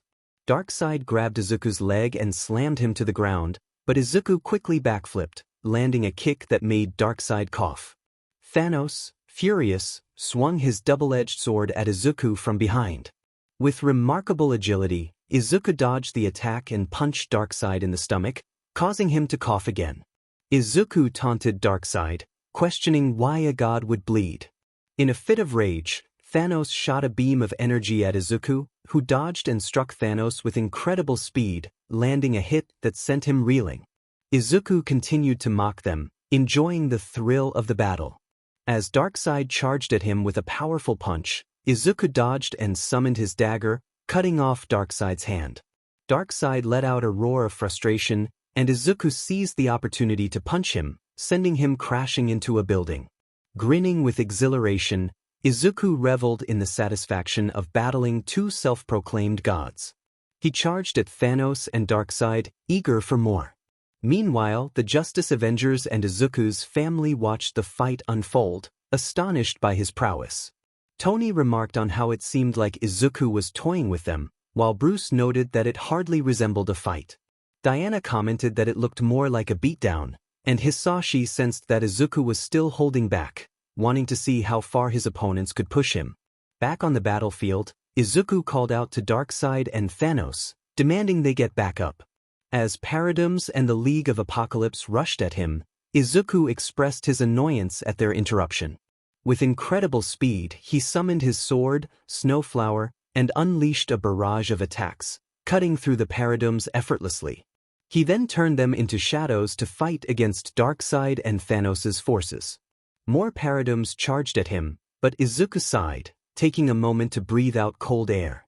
Switching weapons, he summoned his daggers, covering them in dark energy. With a technique called Dagger Rush, Mutilation, he slashed through the Paradigms with astonishing speed, leaving them in pieces. As he surveyed the battlefield, a giant outsider attempted to grab him, but he leaped into the air, dodging its grasp and striking back with precision. He then covered his hand in elemental energy and appeared in front of the outsider's face. Izuku unleashed an elemental wrath punch, and the impact obliterated the creature's form. He then turned his gaze toward Thanos and Darkseid, challenging them. The tension in the air was palpable as both villains emerged from the rubble, their expressions filled with anger. Darkseid's eyes glowed a fierce red, while Thanos's shimmered with a purple hue. Izuku taunted them, eager for the fight to escalate. As the two powerful beings prepared to reveal their true strength, a dangerous aura began to surround them. Izuku, unfazed, made a sarcastic remark about their impending transformations. Darkseid's body radiated a menacing red light, dark lightning crackling around him as he declared his intent to defeat Izuku. Thanos, too, proclaimed that they would demonstrate why they were the strongest beings in the universe. Izuku smirked, feeling the thrill of battle. He opened a portal and called upon Strange for the Time Stone, which Strange handed over without hesitation. With a grin, Izuku infused the stone with his energy, causing it to take shape, enveloped in a dark green aura. He proudly announced the creation of his new weapon, the Divine Sword of Time, and prepared to test its durability against his opponents. The scene shifted as Izuku spun his divine time sword, excitement coursing through him. He unleashed an energy slash at Thanos and Darkseid, who barely managed to dodge the attack. The slash was so powerful that it cleaved through mountains, and Izuku reveled in his newfound strength. He vanished and reappeared behind Thanos, declaring that the villain wouldn't need his arm any longer. With a swift motion, he severed Thanos' arm, eliciting a cry of pain. Darkseid retaliated with a full-powered Omega Beam, but Izuku effortlessly dodged it. Thanos, using the stones, healed his arm and launched an energy beam at Izuku, who smirked and countered with a dark green energy slash, overpowering Thanos' attack. He then threw his sword at Darkseid, who narrowly avoided it by tilting his head. In a flash, Izuku used his shadow exchange ability, switching places with his sword, catching Darkseid off guard. Izuku struck Darkseid with a powerful slap infused with lightning, sending him flying. Thanos charged at Izuku, throwing a barrage of punches, but Izuku easily countered each one, showing little effort. He landed a kick to Thanos' gut, causing him to cough. Darkseid attempted another Omega Beam, but Izuku simply blocked it, leaving Darkseid in shock. With a grin, Izuku covered his sword in a divine aura, his pupils glowing green as he unleashed an ultra-time slash. Darkseid's eyes widened in horror as he tried to catch the attack, only to find himself injured, blood spilling from a wound on his chest. Izuku, enjoying the battle, revealed that he had only been using 5% of his power, emphasizing how weak his opponents truly were. The onlookers were stunned by Izuku's display of strength, each of them processing the implications of his power. Hisashi, Yuna, Elena, Ria, and Kara exchanged astonished remarks, realizing the extent of Izuku's abilities. As the fight continued, Izuku noticed Darkseid's aura intensifying, indicating a surge in power. He wondered why this was happening and suspected that something or someone was lending Darkseid strength. The Great Sage confirmed Izuku's thoughts, revealing that he was facing an avatar of Darkseid, not the true being. Izuku, now aware of the situation, prepared for the next phase of the battle, determined to uncover the location of the real Darkseid while maintaining his confidence against Thanos and Darkseid. Great Sage explained that the figure before them was not the true Thanos. If he had possessed all the stones, he would have been able to unlock his full potential and gain the heart of the universe. Izuku found this intriguing. Both Thanos and Darkseid rushed at Izuku, launching a coordinated attack. Izuku realized he was being overwhelmed. Thanos threw a punch, but Izuku dodged it just in time. Darkseid followed up with a kick, which Izuku managed to block. Thanos then fired a beam at Izuku, who leaped over it. Darkseid unleashed an even stronger Omega Beam, but Izuku quickly summoned his daggers, blocking the attack with incredible speed. Using his darkness authority, Izuku immobilized both Thanos and Darkseid. He charged his hand with energy and struck both of them with full force, sending them flying. As he prepared to unleash a powerful attack, he declared that it was his wife's favorite move. He called upon a copied technique, Hollow Purple, and shot it at them. Elena watched proudly as her husband used her technique. Thanos attempted to shield himself, but Izuku broke through the barrier with a slash. He leaped into the air and kicked Thanos toward the Hollow Purple attack. Izuku then appeared in front of Darkseid, using another technique he had copied from Elena. He unleashed a series of slashes, causing Darkseid to cough up blood. Charging lightning through his hand, which turned black and red, Izuku shouted, "Black Flash!" He punched Darkseid, sending him hurtling away. Seizing an opportunity, Thanos managed to cut off one of Izuku's hands. As he jumped back, creating distance, he looked at Thanos and remarked on how he had survived the Hollow Purple attack. Noticing that Thanos' gauntlet was destroyed, Izuku feigned sympathy. Suddenly, Thanos and Darkseid charged at Izuku again. They kicked and punched him, forcing him to slide back. Both titans were breathing heavily. Meanwhile, the Justice Avengers watched in shock. Bruce noted that it was the first time he had seen both Darkseid and Thanos so fatigued. Tony commented on how different Izuku was, while Damien proudly declared that Izuku was the one. Back in the fight, Izuku had dealt with Darkseid and Thanos' forces. Darkseid expressed frustration, calling Izuku a monster, while Thanos acknowledged that Izuku was at a disadvantage with one arm. Izuku, however, confidently responded that he was not at a disadvantage. Suddenly, at incredible speed, he regenerated his entire arm in seconds, smirking as a dark aura enveloped him, making the air around them feel heavy. Izuku declared that playtime was over. For the first time in a million years, both gods felt true fear as they sensed Izuku's overwhelming aura. He could see the fear in their eyes and proclaimed that he was not the strongest because of his name, but because he was Izuku YAMAZAKI. Looking around, he saw his soldiers had finished dealing with their foes, and he smirked, ready to show them why he was called the Monarch of Darkness. He commanded his fallen enemies to rise as his soldiers, causing both Thanos and Darkseid to widen their eyes in shock and fear. Izuku taunted them, revealing that they had underestimated him, thinking they could easily conquer the planet while he was still alive. He declared that their dead allies would now serve him. With his white pupils glowing with power, he summoned his dagger and pointed it at them with a smile, stating that soon they would share the same fate. Izuku then summoned his snow flower, surrounded by dark energy, and rushed at them at incredible speeds. He unleashed his ultimate move, the Abyss Ultra Omega Slash. In a blur, he cut both gods into countless pieces, appearing behind them as he sheathed his sword, a dangerous aura surrounding him. He declared his victory, having won against Thanos and Darkseid. Afterward, Izuku summoned his sword and smiled, ready to confront the real Darkseid. He noticed Drake bowing before Kamish. Drake expressed his happiness at seeing his father, while Kamish acknowledged how much Drake had grown. Drake admitted that he had made a mistake in choosing a host but was grateful that Izuku had accepted him as his dragon. Izuku was surprised to learn that Drake was his father. Kamish explained that he had sealed himself in a human body and chose Izuku, transforming into a darkness dragon due to the power within him. Great Sage then informed Izuku of Darkseid's location, revealing that he was hiding on a remote planet devoid of life. Izuku decided to turn Thanos into one of his soldiers, believing he could be useful. As he approached Thanos's body, he commanded it to rise, covering it in shadows until it transformed into a soldier.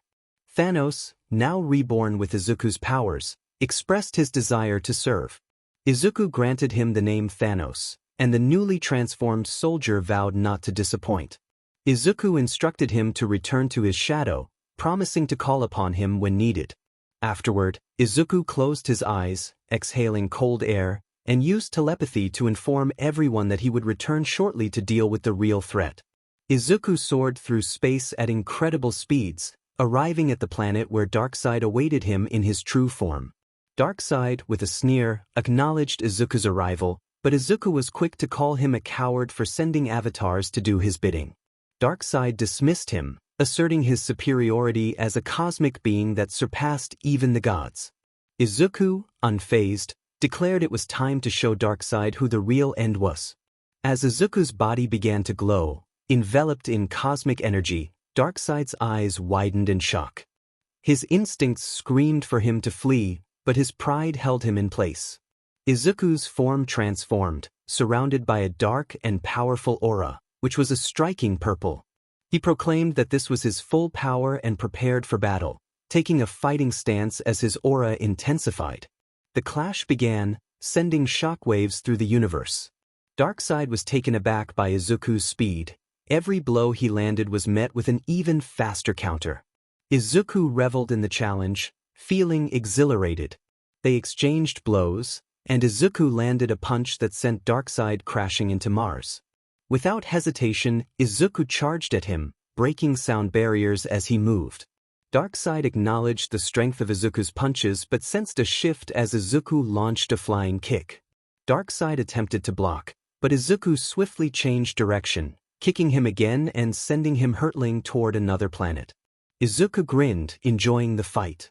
Darkseid retaliated with a powerful dark blue Omega beam, but Izuku summoned his dagger just in time to deflect it. As the battle escalated, Darkseid landed a punch on Izuku, who absorbed the impact and countered with a rapid series of strikes, causing Darkseid to cough up blood. Izuku taunted him, questioning his confidence. Darkseid, enraged, powered up and charged at Izuku, their clash intensifying and causing destruction around them. Izuku noted Darkseid's growing strength but was determined to finish the fight.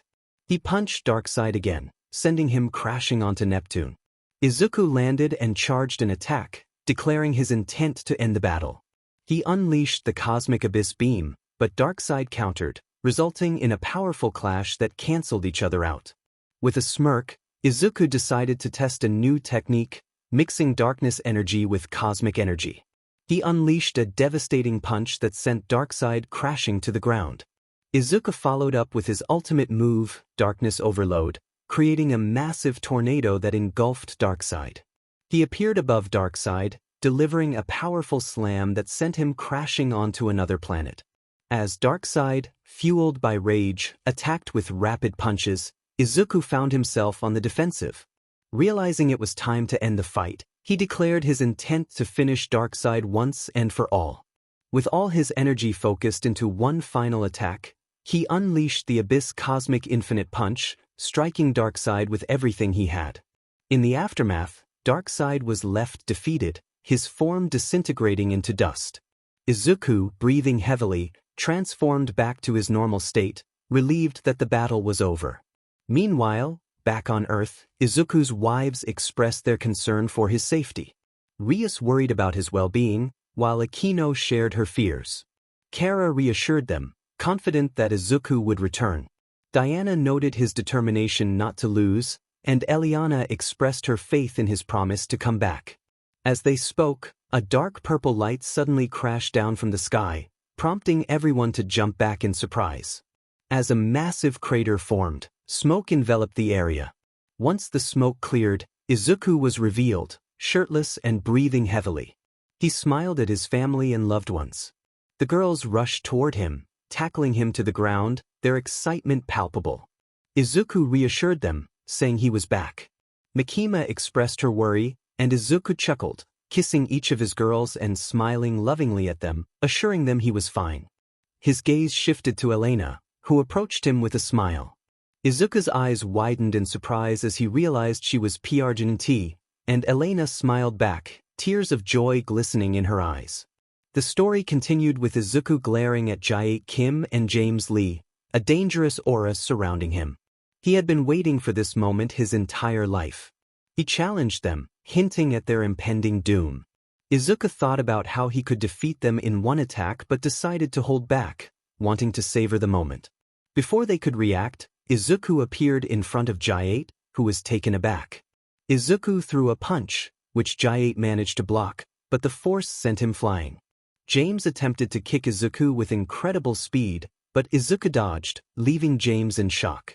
Izuku then mirrored James's attack, causing him to cough out blood. Jae struggled to get up, but Izuku was already there, slamming him back into the wall. Jae tried to retaliate, but Izuku dodged and countered with a move reminiscent of his father's, leaving Jae bewildered by Izuku's strength. James, now behind Izuku, charged with a kick charged with lightning. Izuku noticed and blocked the attack, slamming James into the ground. Jae managed to land a knee to Izuku's chest, causing him to slide back slightly. Dusting himself off, Izuku complimented Jae on his effort and then demonstrated his own strength by copying Jae's move, causing Jae to cough out blood. James launched another kick, but Izuku was ready, sliding back slightly. Dark lightning began to surround his body as Jae acknowledged the need to go all out. Jae's hand ignited with dark flames, and without hesitation, Izuku rushed at both of them with incredible speed, catching them off guard. James in the chest, sending him flying, and Jae swung his axe, covered in black flames. Izuku dodged and retaliated with a kick to Jae's face, sending him crashing to the ground. Not finished, Izuku grabbed Jae by the head and slammed him down, creating a significant impact. As James recovered, Izuku seized the opportunity to attack, throwing a punch infused with darkness energy. James barely dodged, but the force of the punch shattered the wall behind him. Izuku then focused on Jae, who was still trying to recover. An image of his uncle appeared behind him as he slammed Jae to the ground, creating another crater. James attempted to strike with a lightning-charged punch, but Izuku dodged and countered, causing James to scream in pain. Izuku then hurled him into a building, revealing that he knew James had played a role in his mother's death. With his hand engulfed in purple and black flames, Izuku approached James, who for the first time felt genuine fear. He unleashed a powerful attack, combining darkness and flame manipulation, creating a devastating punch. The explosion that followed left nothing but bones and dust in its wake, shocking Jayate as he witnessed the aftermath. Izuku turned his attention to Jayate, who was now filled with fear. Izuku taunted him, relishing the moment as he prepared for what was next. Izuku stood with an air of determination, recalling the past and the challenges he had faced. He had once wielded a dark power, pulling an axe towards him, enveloping it in shadows. With a fierce resolve, he had confronted his enemies, ensuring that justice was served. The memories of those battles lingered, but now he had moved on to a brighter chapter in his life. Years later, Izuku had married and started a family with all the women he loved. He had earned the title of the strongest person in the world, dedicating his life to protecting his realm from various threats, including beings from other dimensions. His life was filled with joy, surrounded by his wives and children. In a serene moment, Izuku trained with his firstborn, Ryu. They engaged in hand-to-hand combat, with Izuku playfully kicking Ryu back. He smiled, proud of his son's progress. Ryu had grown stronger, mastering impressive techniques through his father's guidance and the training from his mother. As they sparred, Elena emerged from their home, calling them to dinner. Izuku's heart swelled with affection as he greeted her with a kiss, which she returned warmly. Ryu hugged Elena, and she lovingly kissed his forehead, ensuring he felt cherished. Elena asked Ryu if he was ready to join the family for dinner, and he eagerly agreed. As they headed inside, Izuku took Elena's hand, reflecting on their journey together. They had faced numerous hardships, but now they basked in happiness. With a warm smile, Izuku embraced Elena, and they shared a moment of love and gratitude, both feeling truly content in their lives. And so, their story continued, filled with hope and joy.